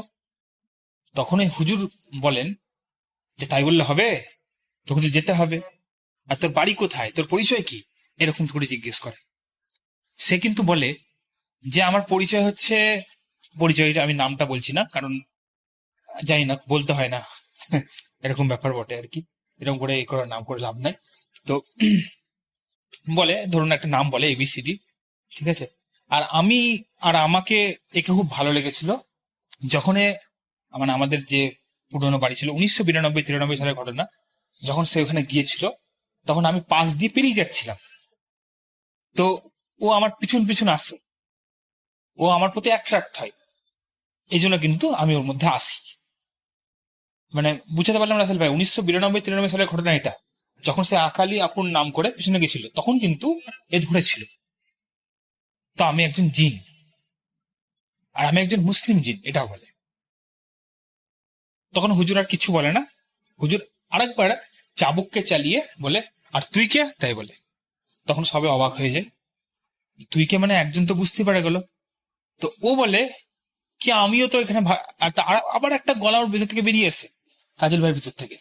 মানে গলা মানে কি, মানে গলাটা মানে জাস্ট কি বলবো, মানে কথাগুলো স্পষ্ট হচ্ছে না, অস্পষ্ট টাইপের, কিন্তু কথা সবাই বুঝতে পারছে। তো সে বলে যে আমিও কিন্তু এর কোনো ক্ষতি করিনি, আমিও কিন্তু ছিলাম, এ নিজেই নিজের ক্ষতি ডেকেছে, আমি কিন্তু এর কোনো ক্ষতি করতাম না, এবার তোমরা ফল বোঝো। তো ওকেও পরিচয় জানতে চাই। তা ও কিন্তু বলে কি বিয়ের 10 দিন আগে ও মিষ্টি মাছ সব ভালো মন্দ নিয়ে বাঁশঝাড়ে আমার রাস্তা দিয়ে পেরিয়ে যাচ্ছিল। এবার আমি ওকে সাইনও দিয়েছিলাম যে বাঁশঝাড়টা উপরে উঠেছিল, এরকম সাইনও দিয়েছিলাম যে মিষ্টি মাছ এগুলো ফেলে দে, কিন্তু তা কিন্তু কিছুই ফেললো না। ও কিন্তু আমাকে পরোয়া না করেই কিন্তু চলে গেল। তাহলে আপনি বলেন যে একে কি ছাড়া যায়? আর এই 10 দিন পর বিয়ে। তো এই ঘটনা দুটো বেরিয়ে আসে। তখন হুজুর আমার ফুপুদেরকে বলে, দেখেন এ বড় বিচিত্র ঘটনা, আপনার ছেলেকে দুটো জিনে ধরেছে, একটা মুসলমান জিন, একটা হিন্দু জিন। এবার দেখুন রাসেল ভাই, এই ঘটনা কিন্তু ওই ওই মানে ওই সুৎসালের যিনি হুজুর তিনি ফুপুদেরকে বলেছিল। আমি তো এর আগে থেকে কখনোই জানতাম না যে হিন্দু বলে কোনো জিন হয়, হিন্দুদের জিন হয়। এবার জানি না কি ব্যাপার। তো বাকিটা আমি বলি, শুনুন। তো তারপরে কি হয়, এই যে এবার তো ফুপু তখন হুজুরকে বলেন যে এর কিছু ব্যবস্থা করুন, একমাত্র ছেলে যদি এমনি করে হয় তাহলে কি করে হবে। তা তখন এ বলেন, ওই হুজুর বলেন, ব্যবস্থা আমি করে দেবো, কিন্তু এটা টেম্পোরারি ব্যবস্থা, পার্মানেন্ট কিছু হবে না। তো ফুপু বলেন কি টেম্পোরারি যা হোক, তা আপনারা চিন্তা করেন। ওই এও বলেন, হুজুরও বলেন যে আপনারা চিন্তা করেন যে এটাকে আপনারা টেম্পোরারি ব্যবস্থা হিসেবে নেবেন না কি করবেন। তো ফুপুরা সবাই গ্রামের লোকটা চিন্তা ভাবনা করে, বলে কি টেম্পোরারি ব্যবস্থাই আপাতত করা হোক, কারণ মানুষটাকে তো একটা আসল রূপে ফিরিয়ে আনতে হবে, অমানসিক অত্যাচার অকথ্য কারাগুলি তার সহ্য করা যায় না। তো এই সময় তো কাজলদাকে নিয়ে আবার ওরা চলে যাই। তো আর একটা দিন সময় উনি দেন ওই হুজুর, এই দিন আসতে। ওই দিন মানে বলে না, ওই ঝাড়ফুঁক করা হবে, তাড়ানো হবে আর কি, যা কিছু বলা হবে। তো সেই দিন কিন্তু ওরা আবার নিয়ে আসে। কিন্তু এটা একটা হয়েছিল যে তাবিজটা থাকার ফলে কিন্তু ওই যে বিড়বিড় করে চুপচাপ বলতো, চোখ লাল থাকতো, কিন্তু কোনো অকথ্য অত্যাচার বা গালাগালি কিছু কিন্তু করতো না। এটা কিন্তু পুরোপুরি চলে গিয়েছে। তো এবার হুজুরের কাছে আসে। তো এবার যেদিন আসে সেদিন হুজুর কিন্তু চাবুকের সঙ্গে আর একটা পানির মতো কিছু একটা জিনিস সঙ্গে রাখে, নিয়ে 3-4 জন হুজুরের বান্দা থাকেন বা সাগরেদ বলতে পারেন, তারা কিন্তু কাজল ভাইকে ধরে দুদিক থেকে। এবার দুদিক থেকে কাজল ভাইকে ধরে ওই পানিটা কিন্তু মানে কাজল ভাইয়ের মুখটা উপর দিকে তুলেন হুজুর। কাজল ভাই কিন্তু চোখ বন্ধ ছিল, নিয়ে পানিটা কিন্তু ওর মাথায় লাগিয়ে দেন, আর চাবুক দিয়ে কিন্তু মাথায় মানে পিছনে 2 বাড়ি মারে। তো এইটা করা মাত্র, কি বলবো রাসেল ভাই, এইটা করা মাত্র ওই আপনার এই যে কাজল ভাই, হ্যাঁ, কি অমানসিক চিৎকার শুরু করেন, কি বলবো, চিৎকার শুরু করেন। আর মানে 4 জন আটকাতে পারে না, 4 জন আটকাতে পারে না। আর 4 জন সাকরেদ সেই মানে কি বলবো, খুব মাসেলওয়ালা, তা ধরে রেখেছে, আটকাতে পারে না, এত চিল্লা চিল্লি করছে। আর হুজুর বলছে তুই বেরিয়ে যা বলছে, আর সেই মানে গলা যে আমি বেরোবো না বেরোবো না বেরোবো না এরকম বলছে। তো এরকম মানে ব্যাপার হতে হতে মানে খুব কনফিডেন্স চলছে, এদিকে পানি ফেলছে, এদিকে চাবুক দিয়ে মারছে, বেরোবো না।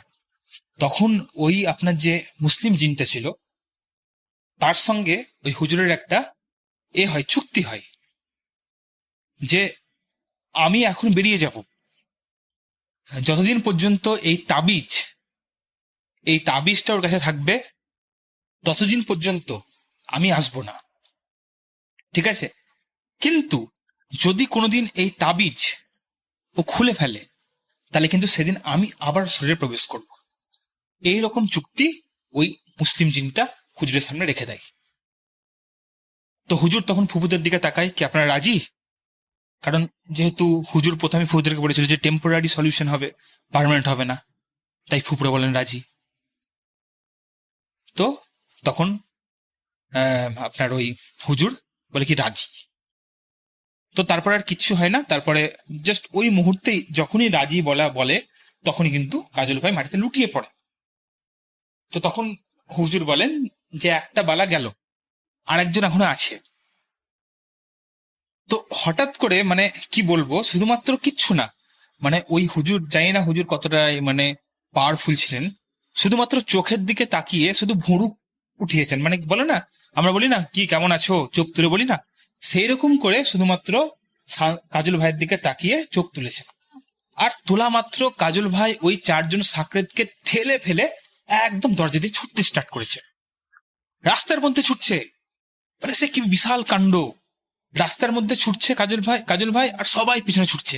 আর এদিকে হুজুর বলছে ওকে ধরো, ধরতে হবে, তাই বলছে। সব সাকরেতরা ছুটছে, আমার ফুপু ছুটছে, সমস্ত গ্রামের লোকজন কিন্তু ছুটে যাচ্ছে। মোটামুটি 1.5 থেকে 2 কিলোমিটার ছোটার পর রাসেল ভাই, শান্ত ভাই কিন্তু অজ্ঞান হয়ে যায়। তো 1.5-2 কিলোমিটার ছোটার পর অজ্ঞান হয়ে যায়। মানে মানুষ ভাবতেই পারে না 1.5-2 কিলোমিটার সে কন্টিনিউয়াসলি একটা লোক ছুটে গেছে। তারপর কিন্তু সবাই মিলে আমার ওই গ্রামের লোকজন ওই সাকরেতরা নিয়ে আমার ধরে নিয়ে এসে হুজুরের সামনে হাজির করে। হুজুর পানি পড়া ফেলেন, চাবুক মারেন, কিন্তু আর কোন রকম রিয়াকশন হয় না।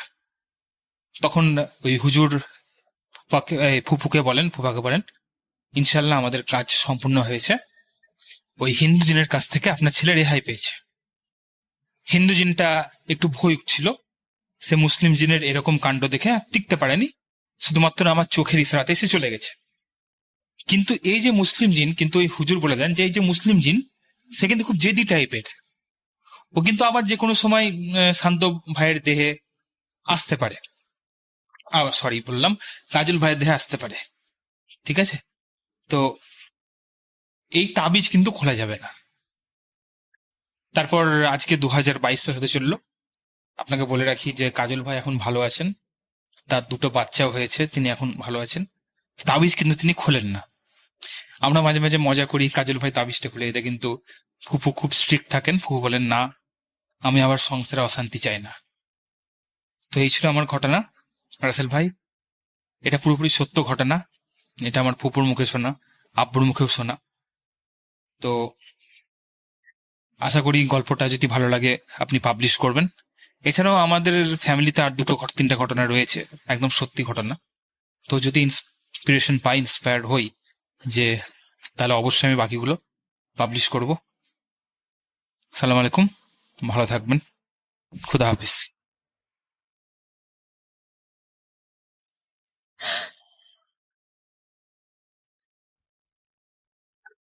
শুনতে পাচ্ছেন শব্দটা? ভয়ের আরেক নাম ভূত কম উইথ রাসেল।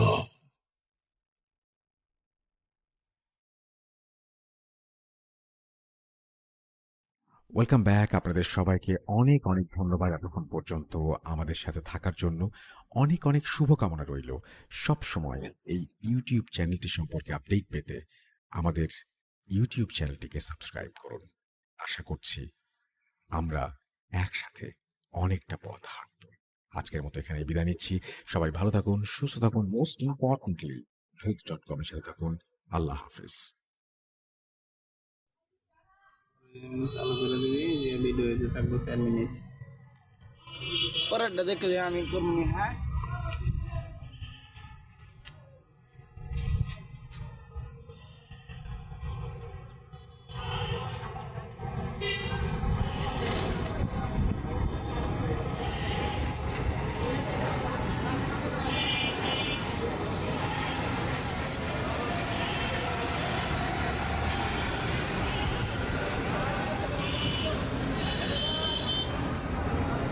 ওই যে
ভিডিও বানাই মানে শুনতে আমরা করতাম না ওদের সাদা কাছে কাছে দেখছো একটা মরে গেছে কোমরছে এই যে দাও না পাতা এক সাইড মরছে হয়েছে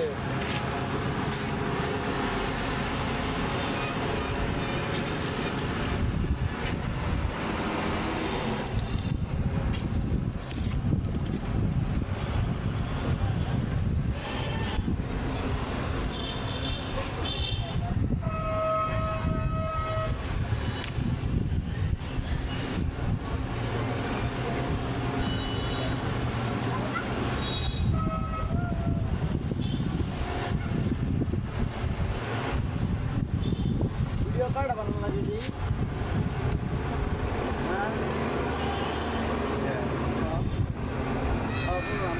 গাছের ভিডিও করবে না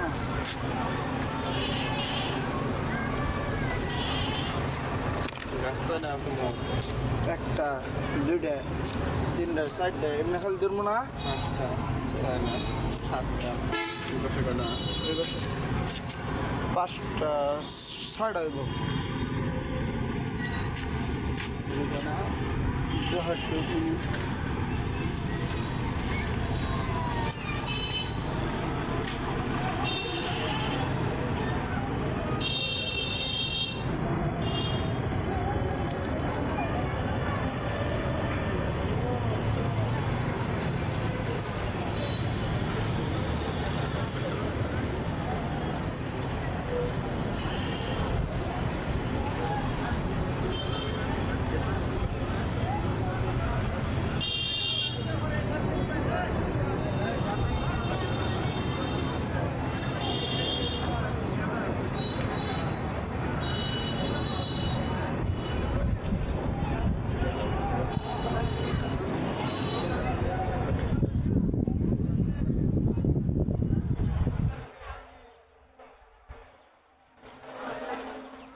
আরে